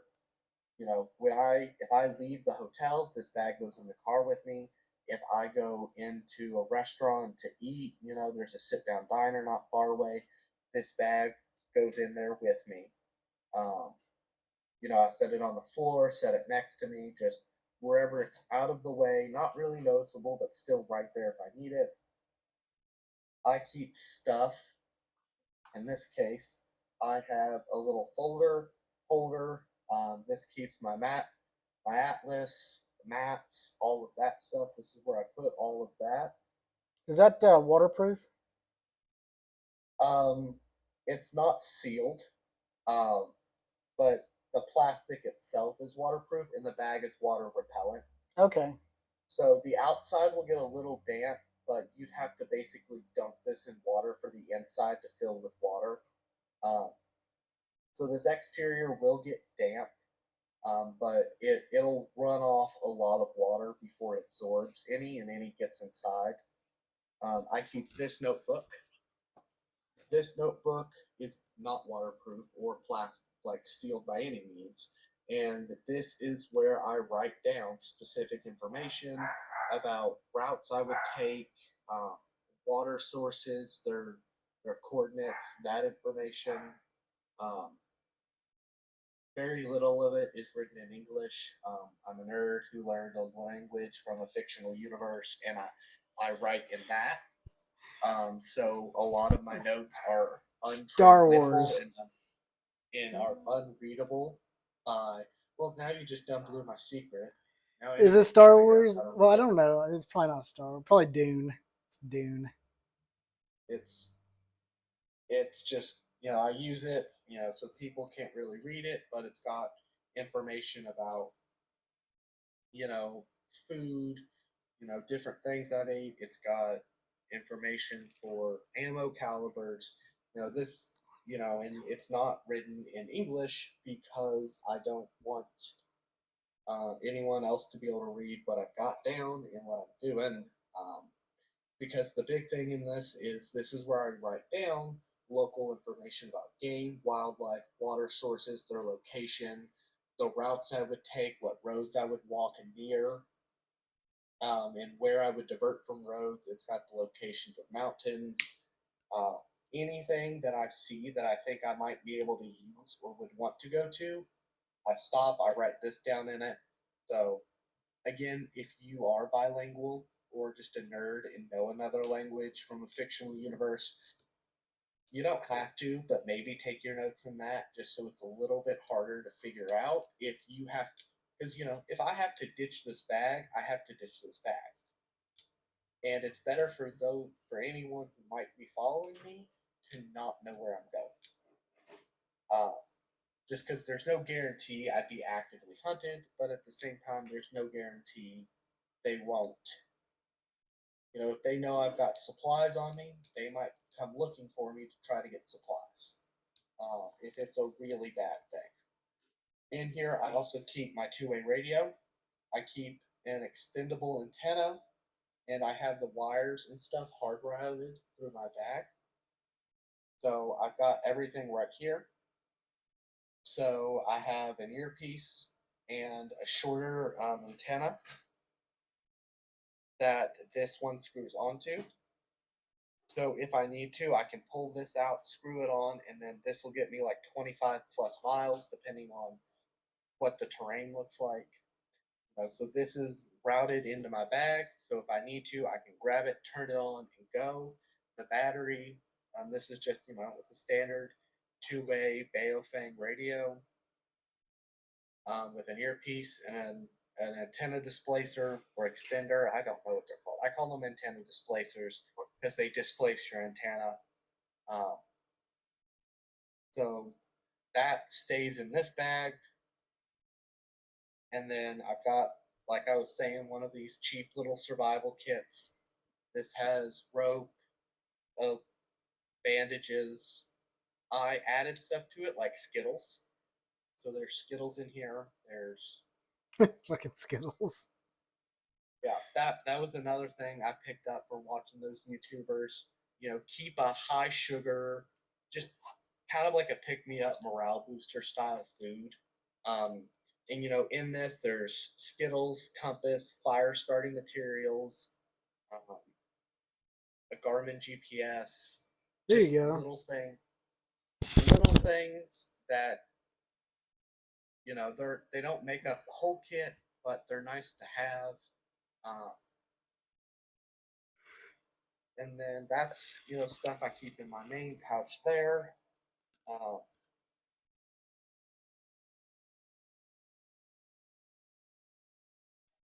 so that stuff like that. And then there's this smaller pouch here. This is where I keep stuff like pepper spray. I have a little fidget cube I 3D printed. Um, Vaseline, and then a watch that I need to get a new battery for, but it's an analog watch. Um, I don't keep a lot in there just because there's not a lot of need. I keep glasses too. I wear contacts, so I keep glasses. It's a good move. The prescription's out of date by a little bit, but still a good thing to have because even that prescription being old is better than no contacts at all. Up here, this is my waterproofing. This umbrella absolutely sucks. So this is more of a sleep underneath of it type thing where I pop it out and I tie it down.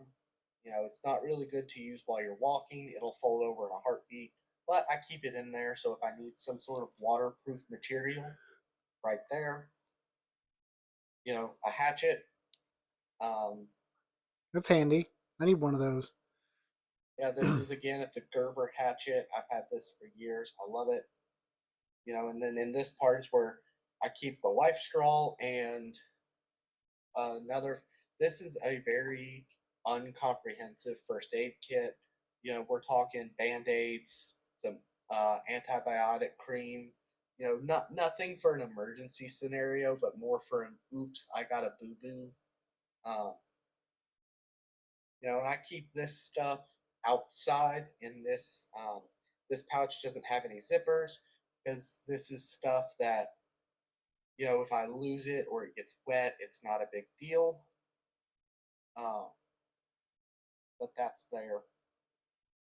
And this is my pack that I am never without. Um, never. I use 7 minutes as my reference. I don't really know where I got that number from. 7 minutes is my big reference. Another pin. I keep another one of those pins here. I'm just rolling around in these pins. Um, the stuff I physically keep on me: wallet, pen, knife, keys, and then I try to keep this IFAK on me as well, which has another pin. Um, so Is that a keep cat these. tourniquet? Yeah, compression. Yep. And then on this, another thing that I think about because I have long hair, and to anyone who does have long hair, I keep hair ties wrapped around the scissors on this because in a pinch you can loop hair ties together to make some form of carrying bungee cord, and you can also use it to keep your hair out of your face because a big thing you do have to think about is you don't want to get stuck in like some sort of fight and or some sort of sprinting thing and be eating your hair. You won't look like Black Widow from any Avengers movie. You won't be sexy. You'll look stupid. You'll be eating your hair. You'll trip, fall, and die. If we ever got in a You fight, the first only. thing I'm going after is them fucking ponytails, boy. Yeah, no. I thought about that. But that's a thing to think about is to any of the women out there doing this or just guys with long hair, you won't look badass. You'll look stupid. Yeah. And it could seriously get in your way or injure you if you try. So hair ties, bobby pins, just stuff to keep the hair out of your face if you don't want to chop it off. um, which I don't want to chop my hair off. I've spent a hot minute growing it out, but if it was a life or death deal, it's coming off. It'll grow back. My heart won't if that gets murked. And then I also keep my phone. Um, and then that's between my everyday, the stuff that I won't leave in my car, um, and then the stuff that stays in my car is in this black bag. This bag here is another, this bag has the light, that lamp deal. It's got the mess kit, first aid. It's got some anti-chafing, like body glide balm for anywhere skin touches skin. Oh, fuck yeah. That's a huge issue. Is, you don't want no ball chafing. yeah. So, in my running plan is this bag does not have nearly as much stuff as my black bag. So in the event I needed to, this bag stays at the hotel, at my long-term residence, whatever. And then this black bag gets me to there, and then I dump everything in this bag into this one, and then I leave the black bag behind because it doesn't connect, it doesn't attach. Um, this is just a camping backpack again I've had for years. Um, when it's all said and done, stuff like my personal hygiene equipment has its own bag that would get dumped in here. Uh, there's all of your pockets and stuff that you keep. And this is, again, it's a fully adjustable bag. Um, and preferably, I'd have a setup like Chris has, where everything can stay in one place and you just connect it together. But don't have that at the moment, so I have a setup that I've practiced and rehearsed. I'm not sure if they're designed to do that or not. I bought the bags separate, but I just use the side things to clip them together, and it seems to work pretty well. Whatever works to get them together. I have, and that's another thing that you should practice is your pack, go. If you're in a scenario like me where I would 100% be ditching this black bag, so I have practiced stripping everything out of that bag, tossing it into my gray long-term backpack, and then moving. Um, so that's something I've practiced, I've rehearsed, because I know I could have an hour, I could have 5 minutes. So I have rehearsed and practiced that movement and those motions. So if I need to do it, it's go, go, go. For sure. There was some other.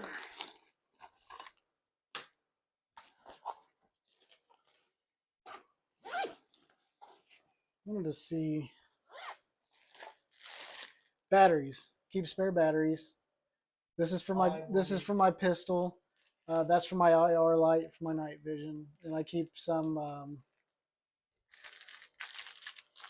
These are for my optic right there, the LR2s. Spare rope. A little bit of 550 cord doesn't hurt. Spare blankets.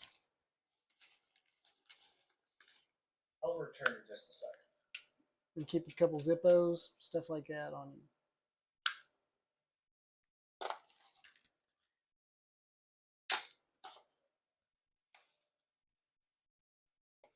I'm kind of glad we went through this because I don't see my multi-tool in here. I'm wondering if I didn't put it in my pack out. Or if it's in my gunsmithing kit. But it needs to make it back into this bag. So, obviously there's a plethora of shit out here. I need to start putting this back in. But a lot of this stuff, if you're traveling anyways, you can scavenge from like the hotel dining rooms, your own hotel, the hygiene stuff. It's easily scavenged, and a lot of this is stuff I've scavenged over a bit traveling. Extra tea packets, extra coffee packets, all that good stuff. These matches are really good too. They're stormproof matches.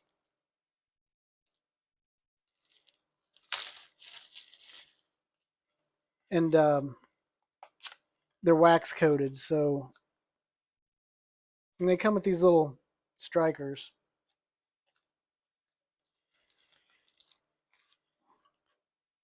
But they're wax coated, and they're supposed to last a long time when you burn them. Oh, and something I was going to throw out about those paracord. Um, paracord is a great thing to have. Um, always keep it on you. Yeah. And while that's burning, I'll talk about this. But a great thing to do is Solomon braid your paracord. So I've not that's heard your of that. it's your paracord bracelets. You know how they That's a good that's idea. called a Solomon braid. So what's really nice about that is it's a mix of space consuming and space preserving. So, you can take 50 feet of paracord and turn it into less than 10 feet of length. It'll be a little thicker, but, it's not 50 feet long. Um, so that's something that you can do. It's doing that Solomon braid or Solomon knot is really easy. It's easy to learn. It's straightforward. You can do it really quick. Just look up anything about how to do a Solomon knot and then go. And you can wear close to 10 feet or more of paracord bracelet on your wrist, and then it's a little weird, but at the same time, paracord bracelets are common enough that it's not really going to stand out. And if you want to, you can take those 100-foot strands and wear them as some form of belt, or wrap them onto your bag, and it'll stand out a little bit. But again, those Solomon braids are just common enough through that weird phase in like the 2010s, 2015s, where everyone was unnecessarily horny for paracord. Yeah. Who had no use for it, that no one would really bat an eye if you had it on you. So that's a big thing. Is if you're gonna carry paracord, go ahead and just throw it into that Solomon knot. You can wear it as a bracelet, a belt, wrap it on around your ankles, in your bag, wherever. I forgot to mention that little cheap survival kit I got from the USCCA. It came with 20 feet of paracord, and I Solomon braided it, and now it takes up less than 7 feet. Okay. And actually, it's only like yay long now. So that's like 20 feet of paracord that's kept in really small space. It still fits in the same bag it came in, but it's not done in that really weird knot that you can never get it back into. Yeah. And if you need to do it, the Solomon knot just pulls straight apart. It'll hold really tight, but the second you undo your finisher knot, it'll just come right apart. So you can strip it out one side and cut it off if you need it in a hurry. That's a good uses for paracord, and this is kind of handy because I didn't properly crown this at all. Oh yeah, always. But it's handy because look, if you look at these little strands, you can actually pull these little strands out, and then you could unbraid them, use them for fishing line. You'd use them for tripwire. So you could take like plastic bottles or fucking glass bottles or metal cans that you find, put some change or some rocks in them, tie them to this stuff, and then when people run into them, it'll make a clanging sound, so you know if somebody's around you. If you're laying low for the night, if you don't have somebody with you to take watch. This stuff's extremely strong. You can use it to haul stuff. You could use it to tie your tarp up to make a shelter. It's got 101 uses. Yeah, paracord is a big thing to have. It's stretchy. And again, that comes full circle back to bear country. You should you want to hang your stuff up in trees that bears can't climb. So that's a big thing. Would be paracord's really good to hang that stuff. In a pinch, you can use it for climbing. So if you've got to get up or down a cliff face, you can use it as a safety rope. Not recommended. I'm going to That'd be a hell of a shock load on it. do not do that unless it is literally life or death. I already looked into that because I like rock climbing. I have the harness. I have the kit. Do not do that if you can avoid it. But it's called 550 cord sometimes because it'll hold up to 550 pounds. Um, so that's a good thing to use to haul your supplies up behind you or lower it down ahead of you so you're not climbing with it if you've got to go up or down hills or mount or cliff faces or whatever. Try to avoid using it to support your life.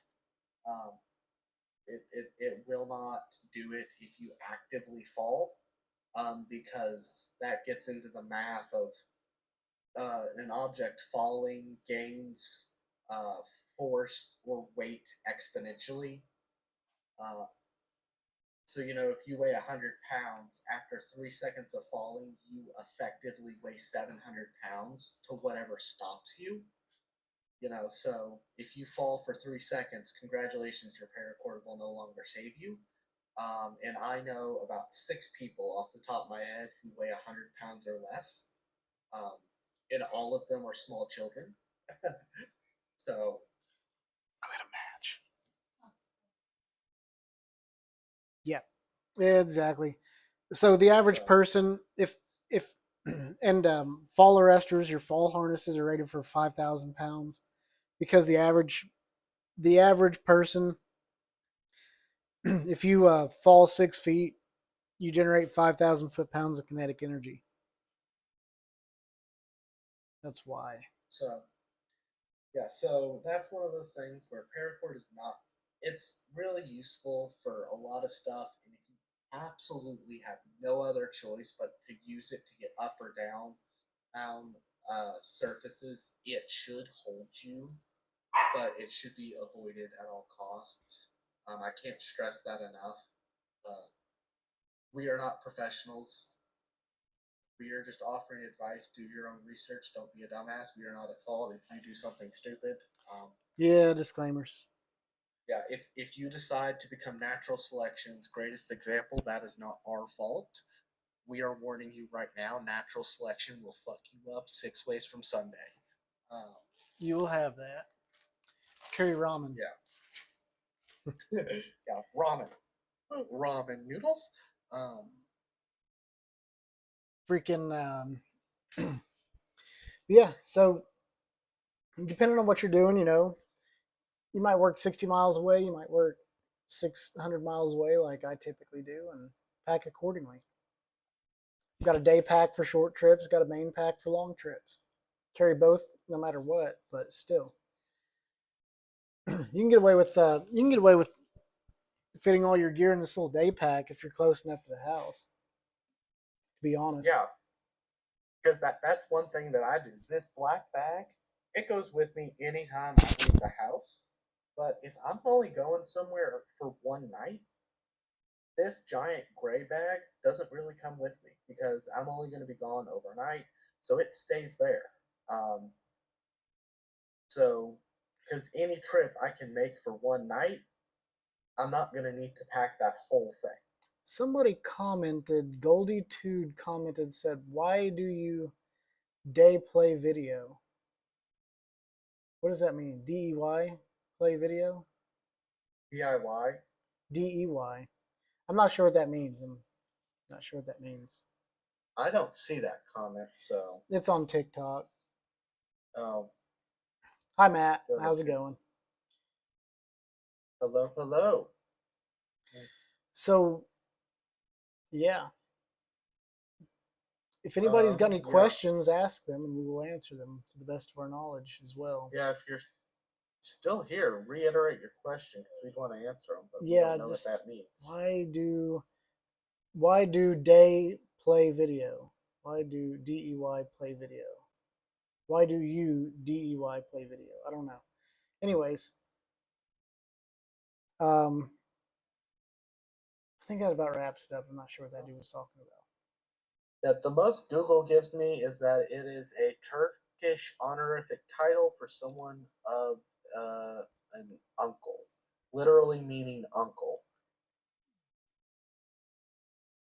I don't think that's what they meant.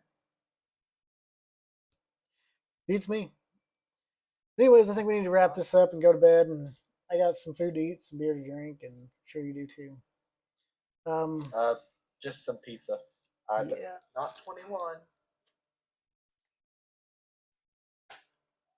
You'll have that on them big jobs. Anyways, I think the next one we should probably do is at the reloading bench. Yeah. And we need to shoot ladder loads, hit the reloading bench. We need to also get 300 blackout going. Soon. Well, if you want to kill the live. Yeah. I'll tell you what, I'll do that.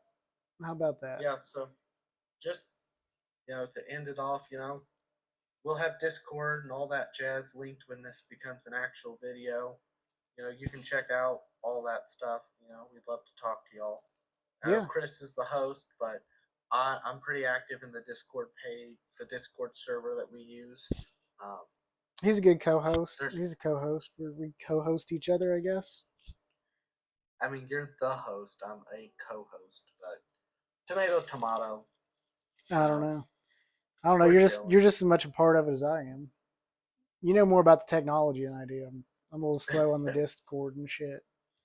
Yeah, he was cursing up a storm about TikTok and all this crap.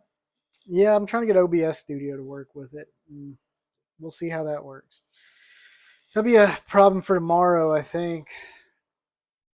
I might try to get a hold of your dad tomorrow. Yeah, but, you want to go ahead, kill the lives. Well, we can finish talking. Yeah, just check the shit out. With that, guys, we are out. And, God bless you all. It was nice having you. And we will see you later. Peace.